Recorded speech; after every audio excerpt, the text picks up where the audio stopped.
Hello, नमस्कार प्रिय विद्यार्थियों। भक्ति काल के कुछ प्रश्नों को लेकर मैं उपस्थित हूँ और ये भक्ति काल के जो 100 प्रश्न हैं उसका पहला भाग जिसके बारे में हम बात करेंगे। आज हम 50 प्रश्नों की चर्चा करेंगे। जैसा कि मैं चर्चा बार-बार करता रहता हूँ कि प्रश्नों को हल करने का हमारा उद्देश्य है वो इस प्रकार से नहीं होता कि आप इन्हीं प्रश्नों को लेकर आरपीएससी हो, चाहे वो कोई यूपीपीएससी हो, चाहे कोई भी भर्ती हो। प्रश्नों को हल करने का और प्रश्नों को देखने के पीछे 2-3 उद्देश्य होते हैं और मैं बार-बार चर्चा करता रहता हूँ। एक तो प्रश्नों के पैटर्न क्या है उसको समझें और दूसरा ये है कि किस-किस प्रकार के किस तरह से कहाँ से प्रश्न उठ सकते हैं। आप मैटर पढ़ते रहते हैं, नोट्स पढ़ते रहते हैं, आप पाठ्य सामग्री पढ़ते रहते हैं, उसमें आप ये देखेंगे प्रश्न किस प्रकार से उठ सकते हैं। तीसरा ये भी है कि जब कोई आप टेस्ट दें, तो आप ये भी देखें पेपर करने के बाद कि कितने मेरे प्रश्न हैं वो ऐसे गलत हुए जो डेटा के थे या कितने प्रश्न एनालिसिस के थे, विश्लेषण के थे, वो गलत हुए। अगर कोई प्रश्न गलत हुआ है तो उसका कारण क्या है? कारण कई हो सकते हैं। पहला कारण ये हो सकता है कि आपने आज तक वो प्रश्न पढ़ा नहीं, आपकी पाठ्य सामग्री से बाहर आ गया, तो उसमें आपका खोट नहीं है। दूसरी बात ये हो सकती है कि आपकी पाठ्य सामग्री में से प्रश्न आया है, लेकिन आप उसे याद नहीं कर पाए। ये भी ज़्यादा चिंता की बात नहीं है क्योंकि आप मुड़ के याद कर सकते हैं, वापस रिपीट कर सकते हैं चीज़ों को। तीसरा कारण ये हो सकता है कि आपने जानबूझ के प्रश्न ठीक से नहीं पढ़ा, आपने विकल्प ठीक से नहीं पढ़े, आपने जिसको कहते हैं अनफोर्स्ड एरर, कॉमन एरर जो होते हैं, वो भी एक कारण हो सकता है प्रश्न के गलत होने का। अगर ये कारण आपके प्रश्न के गलत होने का है, तो ये चिंता का विषय है। तो आप ये विश्लेषण ज़रूर करें पेपर करने के बाद में, कि भाई आपके जो कितने प्रश्न गलत हुए, गलत होने के कारण क्या है, आगे उन गलतियों को सुधारें। टेस्ट का एक उद्देश्य ये भी है। इन पर हम लगातार बातचीत कर रहे हैं। आपके जैसे कोई सवाल आएँगे तो मैं और बातचीत करूँगा, है ना? हालाँकि मैंने एक प्रश्न पत्र कैसे हल करें, इसको लेकर एक यूट्यूब पे वीडियो बनाया था कभी, अभी भी वो पड़ा है। और भी कोई आपके सवाल हो, अगर 5-7 सवाल ऐसे पूछे जाते हैं, जिनको यूँ लगता है कि भई किस प्रकार से पेपर करते समय क्या-क्या ध्यान रखने चाहिए, तो उसको भी आप पूछ सकते हैं और उस वीडियो को भी आप देख सकते हैं। मुझे लगता है बहुत सारे सवालों के जवाब आपको वहाँ मिलेंगे, प्लेलिस्ट में। तैयारी कैसे करें नाम से एक प्लेलिस्ट है। वहाँ बहुत से ऐसे मुद्दों पर बातचीत मैंने की है, जैसी मेरी समझ है, जैसी मेरी योग्यता है, तो उसको भी आप देख सकते हैं। पहला प्रश्न देखिए भक्ति काल का, व्यापक जीवन अनुभव के आधार पर नीति काव्य की रचना के लिए प्रसिद्ध कवि कौन है? ये प्रश्न एक बार आ चुका है, इस तरह तो नहीं आया था, लेकिन आ चुका है। पहली बात तो यह है कि भक्ति काल में, क्योंकि ये कभी-कभी मैं ये भी कहता हूँ कि अगर पूरे पाठ्यक्रम से जो प्रश्न पूछा जाएगा, उसकी रेंज बड़ी होगी। हम छोटे-छोटे टेस्ट देते हैं, जैसे कई बार ऐसा भी विद्यार्थियों ने देखा है कि एक कवि दे दो और कवि का टेस्ट ले लिया, ऐसा टेस्ट कभी देना नहीं चाहिए। इससे मूल्यांकन भी नहीं होता। टेस्ट का पाठ्यक्रम जितना बड़ा होगा, मूल्यांकन उतना ही ठीक होगा। आरपीएससी या जो मुख्य एजेंसी आपकी परीक्षा लेती है, वहाँ मूल्यांकन इसलिए ठीक होता है क्योंकि वहाँ पूरे पाठ्यक्रम से प्रश्न आता है। अब यही पूरे पाठ्यक्रम से पूछा जा सकता है, लेकिन आज तो हम भक्ति काल की चर्चा कर रहे हैं, तो आप भक्ति काल के बाहर के कवि को तो आप देखेंगे नहीं, नहीं इसमें विकल्प में मैं दे सका, है ना? नीति काव्य की रचना के लिए कौन प्रसिद्ध है? पहली बात तो ये, ठीक है? इसमें कौन ऐसा है जो नीति काव्य का मतलब मनुष्य को जीवन जीने के लिए किस-किस प्रकार की मर्यादा पूर्ण आचरण करने चाहिए, जिसको अपने आम भाषा में कहते हैं राह की बात, रास्ते की बात। कभी ऐसे-ऐसे करना चाहिए, पुरुषों को ऐसे करना चाहिए, स्त्रियों को ऐसे करना चाहिए, सामान्य प्राणी के ये कर्तव्य हैं, है ना? ईमानदारी, त्याग, दया, प्रेम, सद्भाव, सहयोग, इन गुणों का विकास करने वाली बातें, मानवीय मूल्यों को स्थापित करने वाली बातें नीति काव्य के अंतर्गत आती है। तो निश्चित रूप से हम कह सकते हैं कि इसमें एकमात्र कवि है, रहीम। क्योंकि सूरदास ने कृष्ण भक्ति की परंपरा में गेय पद लिखे, जायसी ने प्रेमाख्यान लिखा, नीति काव्य नहीं है। कबीर के यहाँ कहीं न कहीं बात हम कह सकते हैं कि इनके संपूर्ण काव्य का 10% हिस्सा नीति काव्य का हो सकता है। लेकिन रहीम के यहाँ हम कह सकते हैं कि ये जो नीति काव्य की जो व्यापकता है वो अधिक है। एक खास बात यहाँ पर रह गई, व्यापक जीवन अनुभव। ये रहीम के बारे में कोई भी इतिहासकार चर्चा करता है, इस बात की चर्चा जरूर करता है। अलग-अलग कवि की अलग-अलग खासियत है। सूरदास भावुक कवि है। जितने भावुक ये हो सकते हैं, इन चारों विकल्प में आपके सामने जो दिखाई देते हैं, इन चारों विकल्पों में सबसे भावुक कवि है वो सूरदास है। भावोद्गार व्यक्त करने में, गीत गाने में, प्रेम, श्रृंगार, वात्सल्य आदि का वर्णन करने में इनसे श्रेष्ठ कवि नहीं है, इन चारों में। जायसी अच्छे प्रबंधकार हैं, प्रबंध लिखा उन्होंने पद्मावत। कबीर बहुत अच्छे संत हैं और हम कह सकते हैं कि चाहे वो सामाजिक संदेश की बात हो, चाहे वो योगियों के संदेश की बात हो, बहुत अच्छे कवि हैं और बहुत आक्रामक भाषा में और बहुत प्रभावी ढंग से बात करते हैं। मार्का उनका बड़ा जबरदस्त है। लेकिन रहीम को अपने जीवन में बहुत अनुभव हुए। रहीम सत्ता से जुड़े रहे, दरबार से जुड़े रहे, दरबार से जुड़े रहने के साथ साथ आम पब्लिक से जुड़े रहे। रहीम जिस समय जिंदा थे उस समय हिंदी साहित्य के या किसी भी साहित्य के जितने कवि और साहित्यकार लोग थे उनकी मदद रहीम ही करते थे। हम ये कह सकते हैं कि हम हमारे 5-7 दोस्तों के सर्कल में एक दोस्त ऐसा होता है जो किसी परफेक्ट काम के लिए हमारे काम आता है। जैसे हमें जब भी पैसे की जरूरत पड़ती है तो कोई एक खास दोस्त हमें याद आता है। तो मुझे लगता है कि रहीम के समय में जितने साहित्यकार थे तो धन आदि के लिए रहीम को संदेश करते थे। अपने जीवन में उन्होंने बहुत सारी विपदाएं मतलब विपदाएं झेली, बहुत सारे एक प्रकार से अनुभव अपने अर्जित किए और उन अनुभव को अपने काव्य में उन्होंने उतारा। तो व्यापक जीवन अनुभव के आधार पर नीति काव्य की रचना के लिए रहीम प्रसिद्ध है। दूसरा प्रश्न देखिए, भक्ति आंदोलन आलवारों से चली आ रही ऐतिहासिक सांस्कृतिक परंपरा का सहज प्रतिफलन है, यह कथन किसका है? भक्ति आंदोलन क्यों आया, इसमें कई मत हैं। पहला मत है कि भक्ति आंदोलन का आना एक प्रकार से सांस्कृतिक संकट का परिणाम है। 1350 के आसपास जब राजपूत युग समाप्त हो रहा था, भारत के उत्तर और पश्चिम से इस्लामिक आक्रमणकारी शक्तियां वो भारत पे आक्रमण कर रही थी। विदेशी आक्रांताओं ने भारत पर आक्रमण करना और कब्जाना शुरू कर दिया था।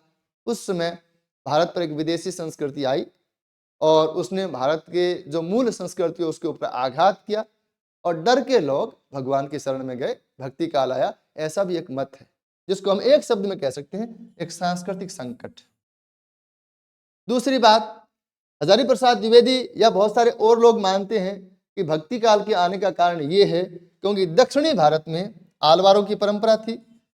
आलवार वैष्णव थे तो विष्णु के अवतारों की उपासना करते थे। आलवारों की परंपरा में रामानुजाचार्य हुए, रामानुज की परंपरा में उत्तर भारत में रामानंद हुए, है ना, जो एक प्रकार से उत्तर भारत में कम से कम राम भक्ति के तो बड़े स्तंभ हैं। ठीक है, तो इसीलिए लोग कहते हैं कि भक्ति द्राविड़ी उपजे। द्राविड़ का मतलब दक्षिणी भारत, भक्ति द्राविड़ी उपजे और लाए रामानंद, ये बात हमने सुनी। तो कुछ लोग ये भी मानते हैं कि भक्ति के आने का कारण यह है कि दक्षिणी भारत में एक आलवारों की और नयनारों की संतों की परंपरा रही, उस परंपरा से वैष्णवों की परंपरा रही, उस परंपरा से भक्ति साहित्य का उदय हुआ। तो हम ये कह सकते हैं कि इसको मानने वाले ये जो सांस्कृतिक संकट है, विदेशी आक्रमणकारियों द्वारा इतना आक्रांत हुए हम लोग की डर कर पराजित मनोवृत्ति के साथ भगवान की शरण में चले गए, ऐसा मानने वाले शुक्ल है। ठीक है, और भक्ति आंदोलन आलवारों से चली आ रही ऐतिहासिक सांस्कृतिक परंपरा का सहज प्रतिफलन है, सहज परिणाम है, ऐसा मानने वाले कौन है? हजारी प्रसाद द्विवेदी है। ठीक है, तो ये भी एक मत। हालांकि भक्ति साहित्य का उदय अगर मैंने कहीं पढ़ाया होगा, शायद यूट्यूब पे भी पढ़ाया है ना, उसको आप जरूर देखें इस प्रश्न के उत्तर समझने के लिए। गलत विकल्प का चयन कीजिए। विशिष्टाद्वैतवाद, श्री संप्रदाय, रामानुजाचार्य का है। अगर हम भक्ति काल की बात करें तो पूरे भक्ति काल को हम 3-4 भागों में बांट सकते हैं। देखो कहां से शुरुआत होती है। पहले तो हम जाने कि भक्ति क्या है ना, और उदय उसका क्या हुआ। ठीक है, फिर हम जानेंगे उसके 2 भाग कौन कौन से, सगुण और निर्गुण। फिर हम जानेंगे चतुर संप्रदाय। चतुर संप्रदाय कौन कौन से? 4 संप्रदाय जिसमें रामानुजाचार्य का विशिष्टाद्वैतवाद है और श्री संप्रदाय है, मध्वाचार्य का ब्रह्म संप्रदाय है, विष्णु स्वामी का रुद्र संप्रदाय है और निम्बार्काचार्य का निम्बार्क संप्रदाय। तो इसको बोलते हैं चतुर संप्रदाय। तो यहां से प्रश्न आते हैं। उसके बाद में 2 प्रसिद्ध आचार्य जिनके बारे में हमें जानना चाहिए। मैं ये कह रहा हूं कि भक्ति काल का मोटा मोटा ढांचा ये है। 2 प्रसिद्ध आचार्य कौन कौन से? रामानंद और वल्लभ। ठीक है, उसके बाद में 4 कवि, प्रतिनिधि कवि, कबीर, जायसी, तुलसी, सूरदास। ठीक है, उसके बाद में 4 धाराओं की विशेषता, संत शाखा, सूफी शाखा, राम भक्ति शाखा और कृष्ण भक्ति शाखा की विशेषता, यहां से मोटे मोटे प्रश्न आ जाते हैं। भक्ति क्या है? भक्ति साहित्य का उदय, फिर निर्गुण भक्ति और सगुण भक्ति का अंतर मान लो, साम्य मान लो, समावेशम्य मान लो, वहां से प्रश्न आता है। फिर चतुर संप्रदाय, चतुर संप्रदाय का मतलब 4 संप्रदाय, उनके प्रवर्तक कौन है, उनके सिद्धांत कौन से हैं, उनकी कोई पुस्तक है, तो वहां से एक प्रश्न आता है। फिर 2 आचार्य जो भक्ति काल के समकालीन है, जिस समय हमारे यहाँ भक्ति काल चलता है, हिंदी साहित्य में भक्ति काल आता है, उस समय दोनों ये लोग मौजूद हैं। भाई ये तो श्री मध्वाचार्य है, रामानुजाचार्य है, तो दक्षिणी भारत के हैं। पहली बात तो ये जो चारों के चारों संप्रदाय हैं, ये दक्षिणी भारत के, और इन चारों के जो आचार्य हैं वो लगभग 1100, 1200, 1300 के आसपास है। कोई उससे भी पुराना हो सकता है, एग्जैक्ट समय मुझे ध्यान नहीं, लेकिन ये जो 2 आचार्य हैं, रामानंद और वल्लभ, ये भक्ति काल के समय में मौजूद है, और सगुण भक्ति को विशिष्ट धारा प्रदान करने में बहुत महत्वपूर्ण योगदान इन दोनों का है। रामानंद का योगदान तो निर्गुण के लिए भी एक प्रकार से माना जाता है, क्योंकि उनके शिष्य निर्गुण भी रहे। ठीक है। फिर 4 प्रतिनिधि कवियों के बारे में हमें सब कुछ जानना चाहिए, जितना हम जान सकें अधिक से अधिक। फिर 4 धाराओं की मुख्य मुख्य विशेषताएं। अब बाकी जो बच गए वो बहुत गौण रहते हैं एक प्रकार से। मैं ये कहूंगा कि इसी परीक्षा में भक्ति काल से संबंधित 100 प्रश्न आएंगे, तो मुझे लगता है कि 60, 70, 75 प्रश्न यहां से आ जाएंगे, बाकी 25 हो सकता है दाएं बाएं से भी पूछ ले जाए। मोटा मोटा मामला ये। तो ये महत्वपूर्ण चीज है, चतुर संप्रदाय। तो गलत छांटना हमें, विशिष्टाद्वैतवाद श्री संप्रदाय से जुड़ा हुआ है और ये रामानुज की देन है, ये ठीक है। अचिंत्य भेदा भेदवाद ब्रह्म संप्रदाय, ये गलत है, क्योंकि अचिंत्य भेदा भेद का संबंध असल में गौड़ीय संप्रदाय से है। तो फिर ब्रह्म संप्रदाय किसका है? मध्वाचार्य का। तो फिर उनका कौन सा वाद है? द्वैतवाद। ठीक है, द्वैत अद्वैतवाद निम्बार्काचार्य का है, ये सही है। इसको यूं लिख सकते हैं अपने, है ना, द्वैताद्वैतवाद।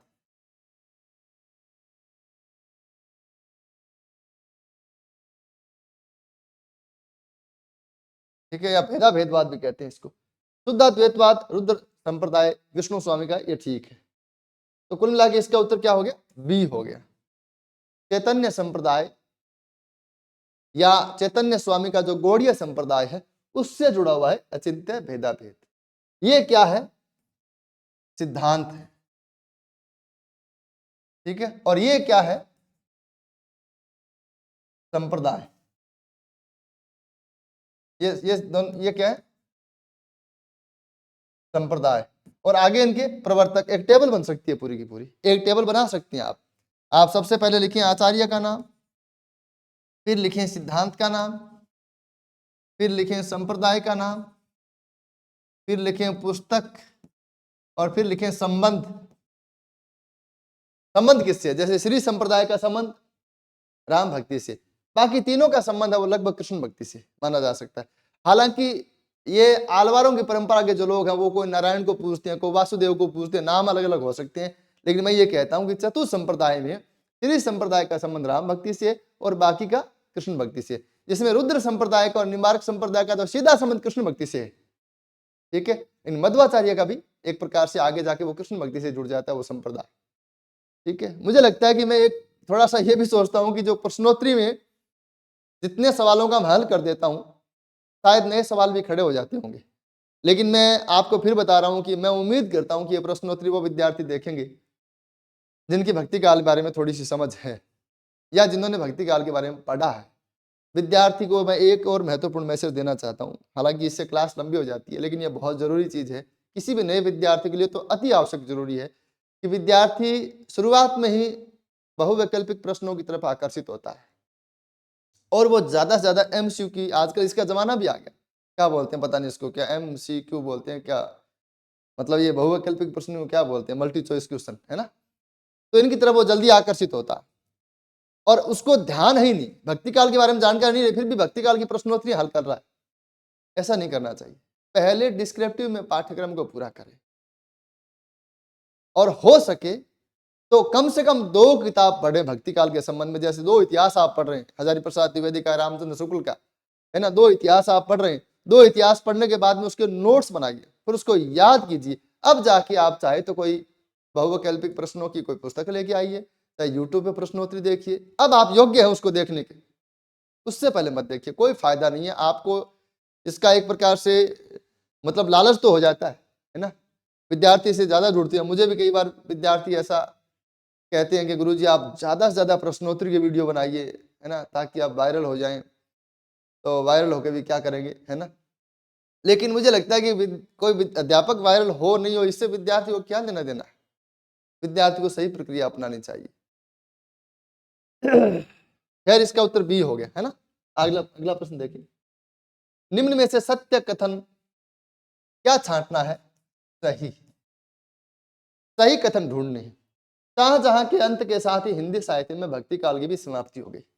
पहली बात तो शाहजहां के आने से हिंदी साहित्य में रीति काल आ गया। आपको मालूम है बिहारी शाहजहां के आश्रय में थे, और शाहजहां मुगल काल का जो एक प्रकार से कला और संस्कृति के बारे में एक स्वर्णिम काल कहा जा सकता है। शाहजहां का समय वो समय है जब भारत में राजनीतिक रूप से शांति स्थापित हो चुकी है। आदिकाल का जो समय है वो भारत के अंदर राजनीतिक रूप से सबसे उथल पुथल का समय है। भक्ति काल का जो समय है वो भारत में या हिंदी पट्टी लोगों के लिए एक प्रकार से मानसिक अवसाद का या एक प्रकार से हम हीन अवस्था में चले जाने का समय है।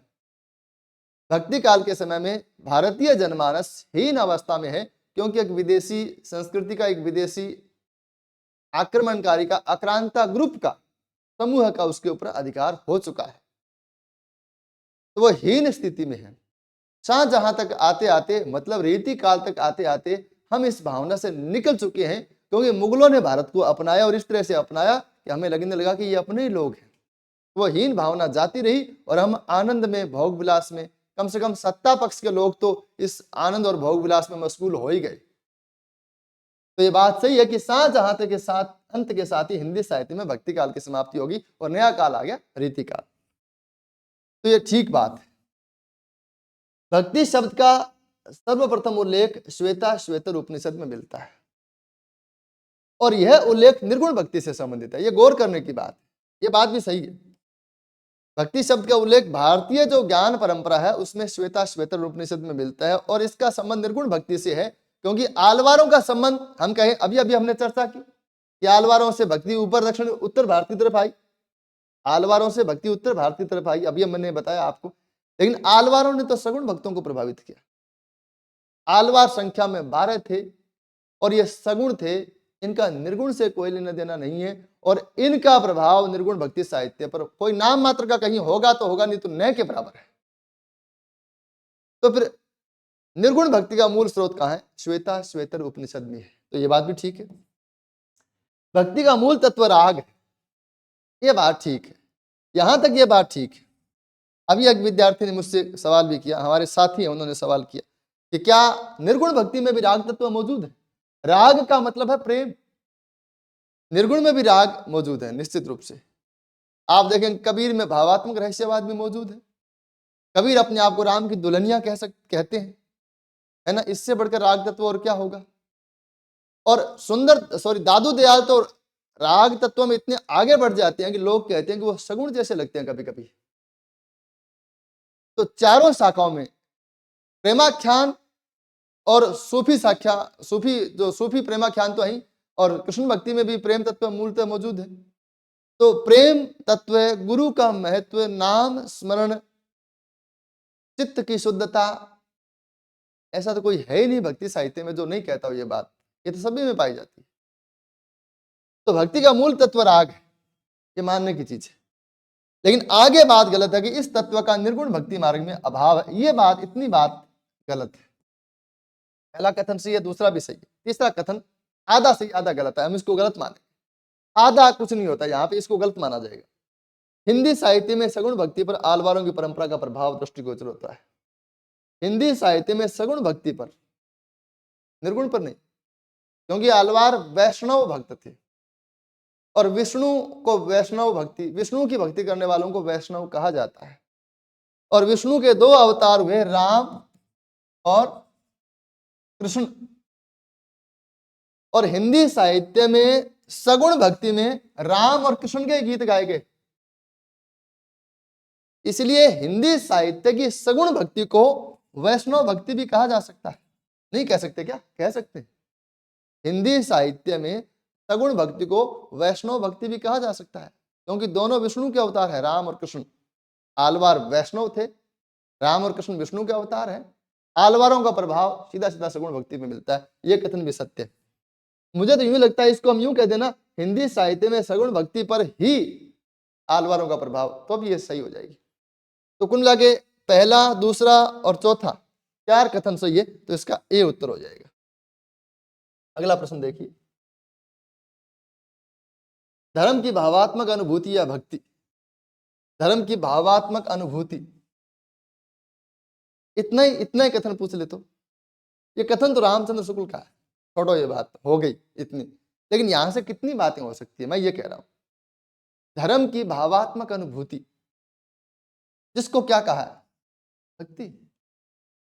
रामचंद्र शुक्ल ने भक्ति को क्या माना? धर्म की भावात्मक अनुभूति। कभी कभी इसको वो रसात्मक अनुभूति भी कहते हैं। इसको भी बहुत खतरनाक तरीके से समझ सकते हैं आप, बहुत गजब तरीके से। मतलब वो धर्म किसको मानते हैं? वो धर्म के 3 स्वरूप मानते हैं कि धर्म है वो कर्म स्वरूप हो सकता है ना, ज्ञान स्वरूप हो सकता है और भक्ति स्वरूप हो सकता है। ठीक है, इसको मैं थोड़ा सा बताऊं क्या आपको? मुझे थोड़ा सा वीडियो तो लंबा हो जाए, लेकिन ये बड़ी आनंद की चीज है ये। जैसे वो कहते हैं कि धर्म, ज्ञान, कर्म और भक्ति, इन तीनों को मिलाएं तो बनता है धर्म। रामचंद्र शुक्ल कहते हैं कि ज्ञान का मतलब हो गया चेतना, अज्ञानता का दूर होना, समझ। कर्म का मतलब जीवन में वो कर्म को उतारना। ठीक है, तो हम ये कह सकते हैं कि नाथों के यहां, अच्छा, भक्ति के वो 2 अंग मानते हैं, प्रेम और श्रद्धा। प्रेम प्लस श्रद्धा से भक्ति बनेगी। तो धर्म के कुल मिला के 4 अंग हो गए। प्रेम और श्रद्धा में क्या अंतर है, इस पे बात नहीं करेंगे, अभी बहुत लंबी चौड़ी बात हो जाती है। तो रामचंद्र शुक्ल कहते हैं जो नाथ थे, क्योंकि नाथों की परंपरा आगे बढ़ी, सिद्धों की नहीं बढ़ी, ये गौर करने की बात है। नाथों की परंपरा भक्ति काल में गई है। नाथ भले ही सिद्धों से आए, लेकिन नाथों की परंपरा आगे भक्ति काल में गई है, सिद्धों की सीधी सीधी नहीं गई। तो हम नाथों से शुरू करें। नाथों के यहां ज्ञान पक्ष है, लेकिन कर्म नहीं, क्योंकि सामाजिक जीवन से उनका सरोकार उतना नहीं। ठीक है, और उनके यहां प्रेम का भी अभाव है, क्योंकि नाथ वो रुक्ष है, रुखे, गृहस्थ के प्रति अनादर, नारी का वहां कोई स्थान नहीं। इसलिए कबीर ने भी कहा, गोरख उठ के कालपुर कौन कहा वैसा।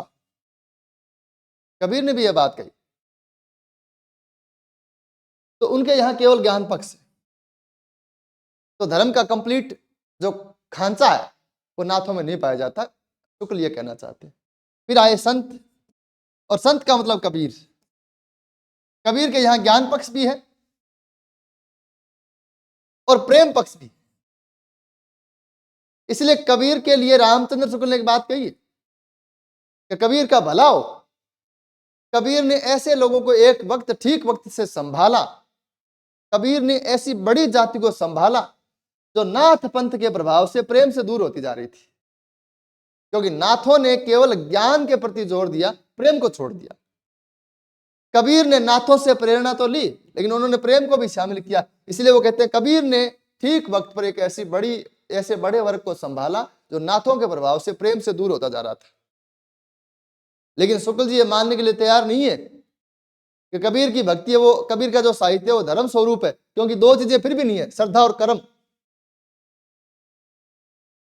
केवल उपदेश देने वाले, जीवन में कर्म के प्रति प्रवृत्त करने वाले संत नहीं है, वो ये कहना चाहते हैं। संतों का साहित्य चाहे कितना ही क्रांतिकारी साहित्य, वो आपको ज्ञान दे सकता है, प्रेम की बातें कर सकता है, लेकिन वो आपको जीवन में कर्म के लिए प्रेरित नहीं कर सकता। फिर आए सूरदास। इसमें जायसी को शामिल नहीं करेंगे अपने। सूरदास आए तो सूरदास ने केवल प्रेम लिया। देखो ये बड़ी खतरनाक बात है, ये पूरा का पूरा जो निष्कर्ष है वो आपको कभी कभी बहुत अच्छे काम आ सकता है, अच्छी परीक्षाओं, सेकंड ग्रेड तक तो ये शायद ही काम आए, लेकिन ये चीजों को समझने में मदद करता है। सूरदास ने केवल प्रेम लिया, इसलिए वो सूरदास के लिए कहते हैं कि ये केवल प्रेम लक्षणा भक्ति को लेकर चले, केवल प्रेम लक्षणा भक्ति को लेकर चले।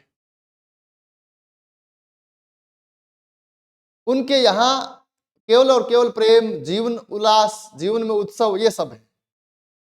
तो ऐसा कोई है क्या जो ये कंप्लीट लेके चलता है, जिसमें ज्ञान भी है, जिसमें कर्म के लिए भी प्रेरित करता है ना, जो प्रेम और श्रद्धा की बात भी करता है, कंप्लीट भक्ति स्वरूप उसका साहित्य है। ऐसा केवल एकमात्र एक व्यक्ति है और वह तुलसी। तुलसी के साहित्य में ज्ञान की चेष्टा भी है और वो राम को मर्यादा पुरुषोत्तम दिखा के और कर्म के क्षेत्र में रत करके, राम लगे हैं, संघर्ष करते हैं, जीवन में कर्म करते हैं, तो यहां उनके कर्म की प्रधानता भी है और प्रेम और भक्ति तो है ही। इसलिए तुलसी का साहित्य धर्म स्वरूप है। तुलसी के लिए कहा ये रामचंद्र शुक्ल ने। अच्छा, इसमें एक खास बात यह भी है, ज्ञान अगर अब इन चीजों में विकृति आए, अगर इन चीजों में विकृति आ जाए तो क्या होता है? ज्ञान में अगर विकृति आ जाए तो वो पाखंड बन जाता है। एक प्रकार से हम कह सकते हैं ज्ञान में विकृति आ जाए तो जो वो गुह्याचार और रहस्यवाद, उसमें रहस्यवाद की भावना आ जाती है। जैसे कभी कभी वो चेतना की बात इस प्रकार से करते हैं कि लोगों को समझ में नहीं आती। कर्म में विकृति आ जाए तो वो कर्मकांड बन जाता है, जिसको बाह्य आडंबर कहा गया है। प्रेम में विकृति आ जाए तो अश्लीलता तक पहुंच जाता है, जिसको रामचंद्र शुक्ल ने गुह्याचार कहा है, गुह्याचार। श्रद्धा में विकृति आ जाए तो अंधविश्वास बन जाता है। इन सब चीजों में विकृति आ जाए तो यह भी चीज बन जाती है। खैर, मैं क्या बता रहा था, मुझे वापस लौटना पड़ेगा। धर्म की भावात्मक अनुभूति, धर्म की भावात्मक अनुभूति, धर्म क्या है मैं ये समझा रहा था। ये शुक्ल जी के अनुसार ये धर्म है और इससे भक्ति काल को समझने में अच्छी मदद मिलती है। धर्म की भावात्मक अनुभूति जिसको भक्ति कहते हैं, शुक्ल जी कह रहे हैं कि इसका सूत्रपात महाभारत काल में और विस्तृत प्रवर्तन पुराण काल में हुआ था। कभी कभी दबती, कहीं कहीं उभरती और किसी प्रकार चली भर आ रही थी, चली भर आ रही थी। इसका मतलब यह भी है कि भक्ति क्षीण रूप में पीछे से आ रही थी, लेकिन अचानक विस्फोटक कैसे हुई? पहली बात तो कथन रामचंद्र शुक्ल का, ये तो मैंने आपको शुरुआत में बता दिया, ये तो एक बात होगी अलग, यानी पीछे से चली भर आ रही थी। अच्छा, ये जो वाक्य है, ये वाक्यांश है, ये भी आपको पहचानना चाहिए। कभी कभी अगर कोई कथन पकड़ में नहीं आए तो इस प्रकार की संयुक्त क्रियाओं का प्रयोग रामचंद्र शुक्ल करते हैं। होती चली जाती है, होती, होना, चली, चलना, जाती, जाना, है, यहां भी देखो चली भर आ रही थी। इस प्रकार की संयुक्त क्रियाओं का प्रयोग आपको रामचंद्र शुक्ल मिलेंगे। ये एक आइडिया, एक जुगाड़ है। ये बातें अगर याद हो तो ही ठीक रहता है, बातें समझ में आती है तो ही ठीक रहता है। ये खाली जुगाड़ है। जब प्रश्न करना ही हो, कुएं में गिरना ही हो, तो वो रस्सी पकड़ के गिरे, है ना, कोई तुक्का मार के ही पड़े, ये इसमें काम आती है चीज। मैं ये भी कह रहा हूं कि यहां शुक्ल जी की एक धारणा हमें दिखाई देती है, और वो क्या है? अभी अभी मैंने बताया कि रामचंद्र शुक्ल का यह मानना है कि सांस्कृतिक संकट के कारण भक्ति काल आया, है ना। अभी अभी हमने चर्चा की कि ऐसा कौन है, तो पीछे वाले छोड़ देता हूं बात को, ऐसा कौन है जो ये मानता है, क्या हो गया, ऐसा कौन है जो ये मानता है कि सांस्कृतिक संकट के कारण भक्ति काल आया? मैंने आपको बताया कि ये जो हिंदी पट्टी है, इस पे उत्तर और पश्चिम से जो आक्रमण हुए, जिसको हम कहते हैं सांस्कृतिक संकट, है ना, इसके कारण भक्ति काल आया, ये मानने वाले शुक्ल हैं। और दक्षिणी भारत में आलवार आलवार की परंपरा से भक्ति साहित्य है, यह मानने वाले हजारी प्रसाद द्विवेदी हैं। लेकिन रामचंद्र शुक्ल का यह कथन दिखाता है कि वह ऐसा भी मानते हैं कि भक्ति थोड़ी थोड़ी पीछे से आ रही थी। शुक्ल जी के कथन पे गौर करें तो आप ये पाएंगे, रामचंद्र शुक्ल का एक कथन है, वो कह रहे हैं कि भक्ति का जो सोता, सोता का मतलब झरना, भक्ति का जो सोता दक्षिणी भारत से उत्तर भारत की ओर पहले से चला आ रहा था। तो रामचंद्र शुक्ल पे ये आरोप लगाना कि वो इस्लामिक आक्रमण को भक्ति साहित्य के उदय का कारण मानते हैं, ये पूरी तरह से सही बात नहीं है। रामचंद्र शुक्ल पे ये आरोप लगाया जाता है कि वो ऐसा मानते हैं कि भक्ति साहित्य आया वो इस्लामिक आक्रमण की वजह से आया। ऐसा वो कहते जरूर है, लेकिन वो भी 100% एक कारण को नहीं मानते। एक कारण से कोई साहित्य कैसे आएगा? कोई नया काल आएगा तो एक कारण से कैसे आ सकता है? ऐसा संभव नहीं है, उसके आने के अनेक कारण होंगे। आप पंक्ति देखिए कि भक्ति का जो श्रोता दक्षिणी भारत से उत्तर भारत की ओर पहले से ही चला आ रहा था। इस लाइन में वो आलवारों की ओर संकेत करते हैं। ठीक है, फिर वो आगे कहते हैं उसे राजनीतिक परिवर्तन के कारण, यहां पर वो इस्लामिक आक्रमण की ओर संकेत कर रहे हैं। राजनीतिक परिवर्तन के कारण जनता के शून्य पड़ते हुए हृदय में, जनता के शून्य पड़ते हुए हृदय में, जनता का हृदय शून्य कैसे पड़ा? जनता के दिल में पहले कौन था? उनके राजा थे, उनके सामंत थे। जैसे उनके राजा, उनके सामंत हार गए, किनारे पे हो गए, मर गए, उनके दिल खाली हो गए। हमारे दिल में कभी, जैसे हमारे दिल में मान लीजिए पहले हनुमान जी थे, हनुमान जी पे श्रद्धा नहीं रही, अब दुर्गा मैया पे है, तो हनुमान जी पर से श्रद्धा हटी तो दुर्गा मैया पर बढ़ी। समझे ना आप? दिल खाली होता है तभी कोई दूसरा आता है ना, तब पहले नहीं आ सकता। तो यही बात शुक्ल जी कह रहे हैं कि राजनीतिक परिवर्तन के कारण जनता के शून्य पड़े हुए हृदय में, राजनीतिक परिवर्तन हुआ तो जनता का हृदय खाली हो गया। जनता के हृदय में पहले अपने सामंत राजा वो थे, राजपूत थे, लेकिन वो हारे तो जनता का हृदय खाली हो गया। अब खाली हुए हृदय में वो जो इस्लामिक आक्रांता है वो तो आ नहीं सकते, तो फिर कौन आए? भगवान आए। इसलिए वो कहते हैं कि राजनीतिक परिवर्तन से शून्य पड़े जनता के हृदय में फैलने के लिए पूरा स्थान मिला। भक्ति का जो सोता, आप देखो पूरी लाइन, भक्ति का जो सोता दक्षिणी भारत से उत्तर भारत की ओर पहले से चला आ रहा था, उसे राजनीतिक परिवर्तन के कारण जनता के शून्य पड़े हृदय में फैलने के लिए पूरा स्थान मिला।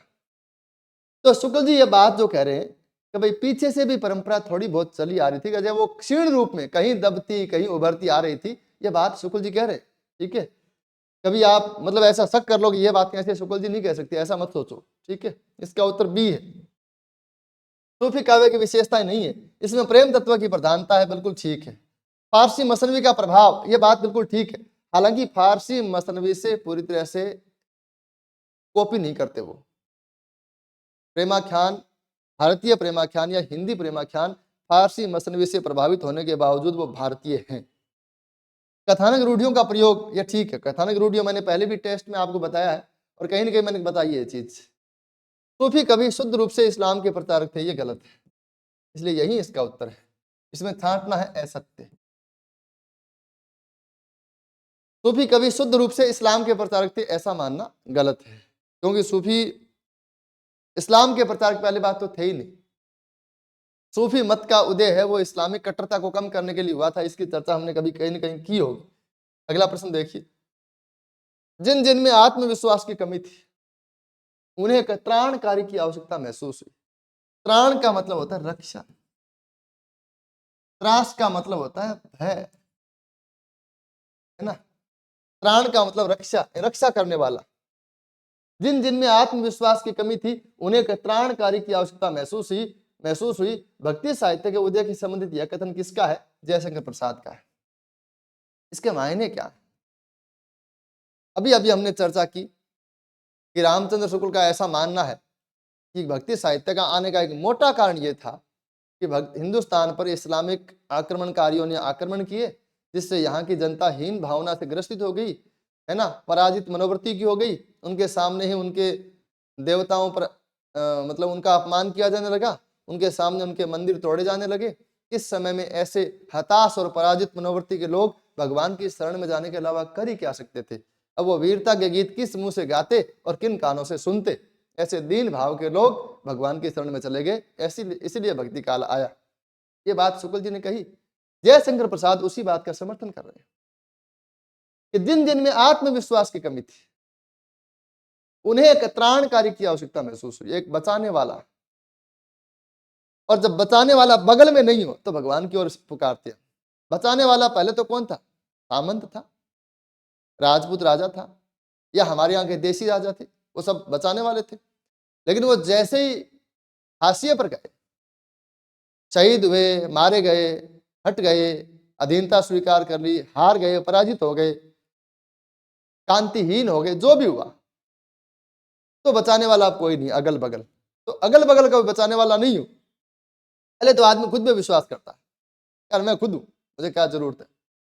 फिर खुद पे थोड़ी दिक्कत आती है तो आसपास ढूंढता है, मित्र दोस्तों को, रिश्तेदारों को। जब कोई नहीं होता तब कहता है, हे भगवान तू है। तो जिन जिन में आत्मविश्वास की कमी थी, उन्हें त्राणकारी की आवश्यकता महसूस हुई, ये जयशंकर प्रसाद कहते हैं। अगला प्रश्न देखिए, निर्गुण संत काव्य के संदर्भ में कौन सा कथन सही नहीं है? संतों ने समाज कल्याण का मार्ग भी अपनाया है, ये ठीक है बात। समाज कल्याण, समाज कल्याण को जरूरी नहीं है संगठन खोला जाए, एक आश्रम खोला जाए। समाज कल्याण का मतलब है कि समाज को सही दिशा दिखाना। तो कुल मिला के वो मतलब सदाचार की बात करते हैं, जीवन में किस प्रकार का आचरण करना चाहिए उसकी बात करते हैं। संतों की भाषा जन सामान्य की भाषा है। पहली बात तो पूरे भक्ति काल की भाषा ही जन सामान्य की भाषा है, लेकिन संत और भी जन सामान्य के निकट पहुंचते हैं। तुलसीदास जैसे कवि है, वो अवधि में अपना काव्य लिखते हैं, तो अवधि भी उस समय की जन बोली थी, लेकिन तुलसीदास ने उसने संस्कृत के शब्दों की भरमार करके उसको साहित्यिक रूप दिया। संतों ने ऐसी कोशिश नहीं की। संतों ने जो जन सामान्य में प्रचलित है, अवधि के शब्द मान लीजिए संतों ने लिए, तो वही लिए जो पब्लिक में प्रचलित है, इसलिए उनकी भाषा जन सामान्य की और भी निकट, और उनमें अनेक प्रचलित भाषाओं का मिश्रण है, इसलिए उनकी भाषा सदुगुणी भाषा कहलाती है। संतों की भाषा कृत्रिमता विहीन और सहज है, ये बात ठीक है, बिल्कुल बिल्कुल भी बनावटीपन उसमें नहीं है। और संतों ने साहित्य रचना में शास्त्रीय ज्ञान को प्रमुखता दी है, ये कथन गलत है, और यही इसका उत्तर है, क्योंकि हमें ढूंढना क्या था? गलत ढूंढना था। संतों ने साहित्य रचना में शास्त्रीय ज्ञान क्या है? शास्त्र किसको कहते हैं? शास्त्र असल में सैद्धांतिक किताब को कहते हैं। हमारे यहाँ बड़े बुजुर्ग कहते हैं फलानी बात शास्त्रों में लिखी हुई है। राजनीति से संबंधित कोई ज्ञान की किताब हो, सिद्धांतों के नियमों की किताब, हम उसको कहते हैं राजनीति शास्त्र। धन से संबंधित कोई नियमों सिद्धांतों की किताब हो तो हम उसको कहते हैं अर्थशास्त्र। समाज से संबंधित हो समाज शास्त्र, और दर्शन से संबंधित हो दर्शन शास्त्र। शास्त्र का मतलब है नियमों की, सिद्धांतों की किताब, जिस मार्ग पे हमें चलना होता है। तो काव्य शास्त्र किसको कहते हैं? काव्य शास्त्र वो जो कविता के सिद्धांत जो बनाता है, ऐसे ऐसे करोगे तो ये छंद हो जाएगा, ऐसे ऐसे करोगे तो ये अलंकार हो जाएगा, ऐसे ऐसे करोगे तो ये रीति, ऐसे करोगे तो ये गुण, ऐसे करोगे तो ये रस हो जाएगा। ये काव्य शास्त्र, ये शास्त्र है। क्या इसको माना? संतों ने इसको नहीं माना। संतों के लिए कविता करना कोई बड़ा लक्ष्य नहीं है, संत अपनी बात कहना चाहते हैं, इसलिए इन्होंने इसको उपेक्षित किया। ठीक है, भक्ति साहित्य की विशेषता नहीं है, ओवरऑल भक्ति का साहित्य, पूरे भक्ति साहित्य की बात हो रही है। कभी कभी मैं ये भी देखता हूँ कि विद्यार्थी निर्गुण भक्ति साहित्य या सगुण भक्ति साहित्य ऐसे भी टेस्ट देते हैं। मुझे लगता है ऐसा नहीं करना चाहिए, और कोशिश करें कि आप अगर कोई आपस में भी टेस्ट ऑर्गेनाइज करते हैं, आप 2-3 लोग ग्रुप बना के टेस्ट ले सकते हैं। सबसे अच्छा तरीका ये हो सकता है। मुझे इस पर भी बात करनी चाहिए, शायद मैंने कभी की होगी कि 2-3 लोग हैं वो आपस में जुड़े और ऐसा ग्रुप बनाएं और उसमें आपस में टेस्ट लें। तो एक तो आप प्रश्न बनाएंगे ना किसी भी महत्वपूर्ण बिंदु से संबंधित, तो आपकी समझ बढ़ेगी। प्रश्न बनाने के साथ साथ आपस में 2-3 लोगों का ग्रुप हो तो वहां आप प्रश्न बना सकते हैं, लेकिन पाठ्यक्रम थोड़ा बड़ा रखना चाहिए। एक एक पाठों का टेस्ट लेना ये आदत ठीक नहीं है। भक्ति आंदोलन व्यापक और विस्तृत आंदोलन था, इससे ज्यादा व्यापक क्या होगा? असम में शंकरदेव संप्रदाय था, महाराष्ट्र में वारकरी संप्रदाय था, बंगाल में चैतन्य संप्रदाय था, नीचे आलवार दक्षिणी भारत में, उत्तर भारत में राम भक्ति, कृष्ण भक्ति, है ना, कबीर आदि लोग। ऊपर आप जाएंगे तो कश्मीर में लल दद्द कवियत्री थी, आप कश्मीर से लेकर कन्याकुमारी तक और आसाम से लेकर राजस्थान तक पूरे में भक्ति साहित्य और भक्ति आंदोलन दिखाई देता है। और मुझे बड़ी रोचक बात यह लगती है कि वहां कोई प्रचार का कोई माध्यम नहीं था। आप कम्युनिकेट कैसे करेंगे? बिना कम्युनिकेशन के ये इतना बड़ा व्यापक आंदोलन फैला। कोई पत्र पत्रिका नहीं, कोई समाचार पत्र नहीं, कोई सोशल मीडिया नहीं है इतने लोगों तक शेयर करें, कोई व्हाट्सएप ग्रुप नहीं है, कोई टेलीग्राम चैनल नहीं है, कोई सोशल मीडिया कुछ भी नहीं। ऐसे समय में ये आंदोलन फैला एक साथ और दूसरी शताब्दी से लेकर 15वीं शताब्दी तक चला। हम कह सकते हैं 17वीं शताब्दी तक। मैं तो ये कहता हूं कि भारतेंदु तक थोड़ी थोड़ी नाम तो राधा कृष्ण का आता ही रहा। भारतेंदु तक द्विवेदी युग में आके छूटा। साकेत के बाद में थोड़ा सा एक प्रकार से भक्ति भाव कम हुआ। मैथिली शरण गुप्त का भी राम के प्रति भक्ति भाव ही है। इतना बड़ा 1700 सालों तक चला और पूरे देश में चला, इससे व्यापक और विस्तृत क्या होगा? ये बात सही है। इस काल के रचयिताओं ने परंपरागत ज्ञान की भाषा को त्याग कर हमारे देश की परंपरागत ज्ञान की भाषा क्या रही? संस्कृत। परंपरागत ज्ञान देने वाले कौन रहे? ऋषि मुनि ब्राह्मण, है ना। तो परंपरागत ज्ञान की भाषा को त्याग कर जन भाषाओं में अवधि, ब्रज, सदुकड़ी, खड़ी बोली, सब जन भाषाएं में रचना की। यह भी कथन सही है। भक्ति आंदोलन की सभी शाखाओं में प्रबंध ग्रंथों की प्रधानता रही। ऐसा नहीं, ये गलत है। प्रबंध और मुक्तक काव्य के दो रूप है। बहुत शॉर्ट में बता देता हूं। काव्य रूप, काव्य रूप यानी काव्य कितने प्रकार के हो सकते? दो प्रकार के।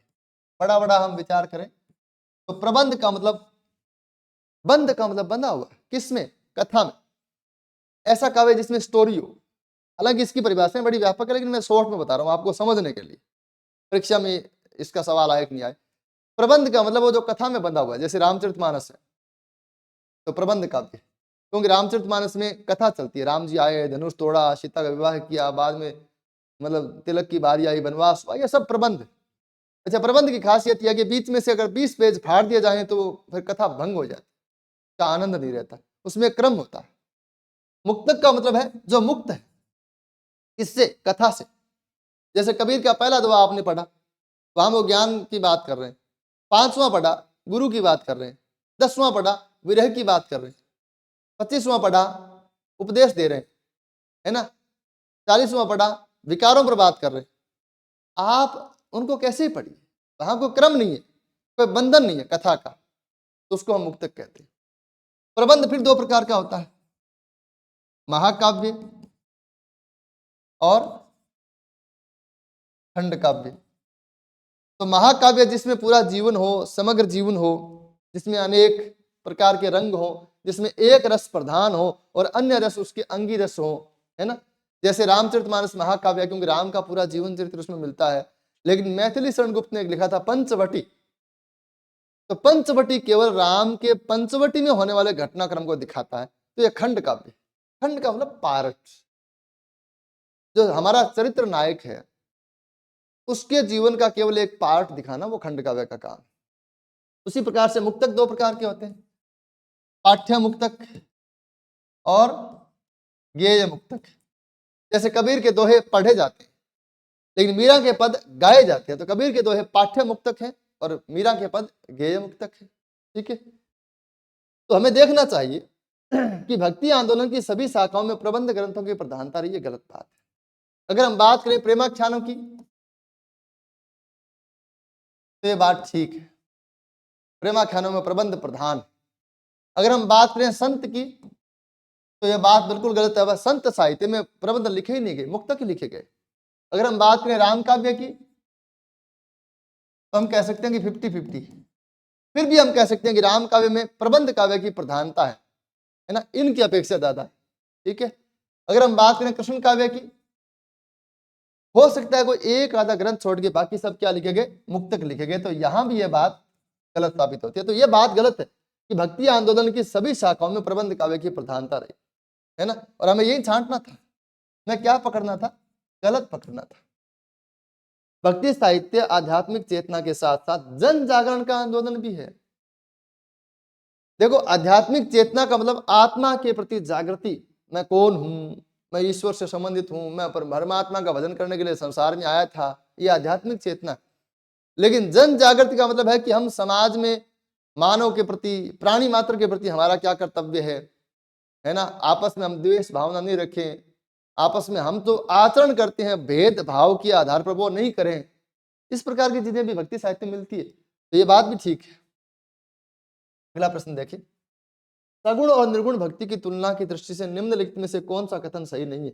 दोनों ही गुरु की महत्ता को स्वीकार करते हैं, ठीक बात है।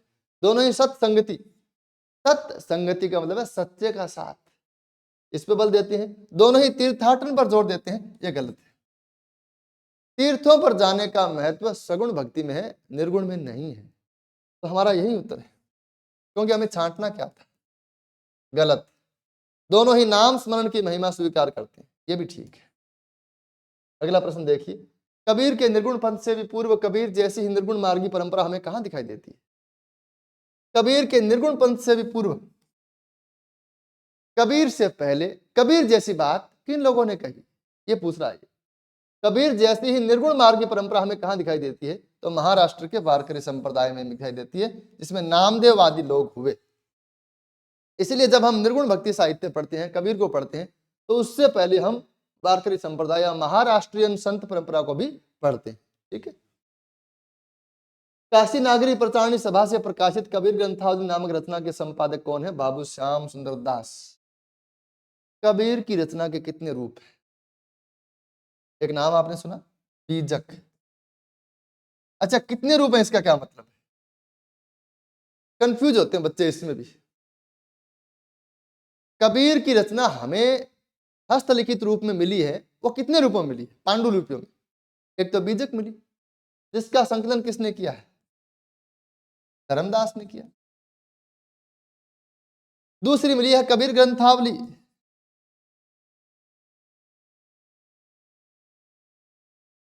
जो हमें कहां से मिली, कबीर पंथियों से मिली। असल में कबीर में जितने पंथ हैं ना, वहां से मिली।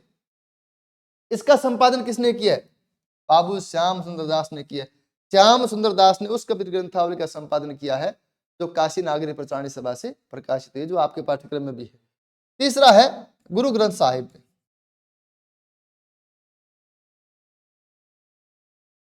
कबीर के पद रचनाएं संकलित है, जो गुरु अर्जुन देव ने संकलित किया।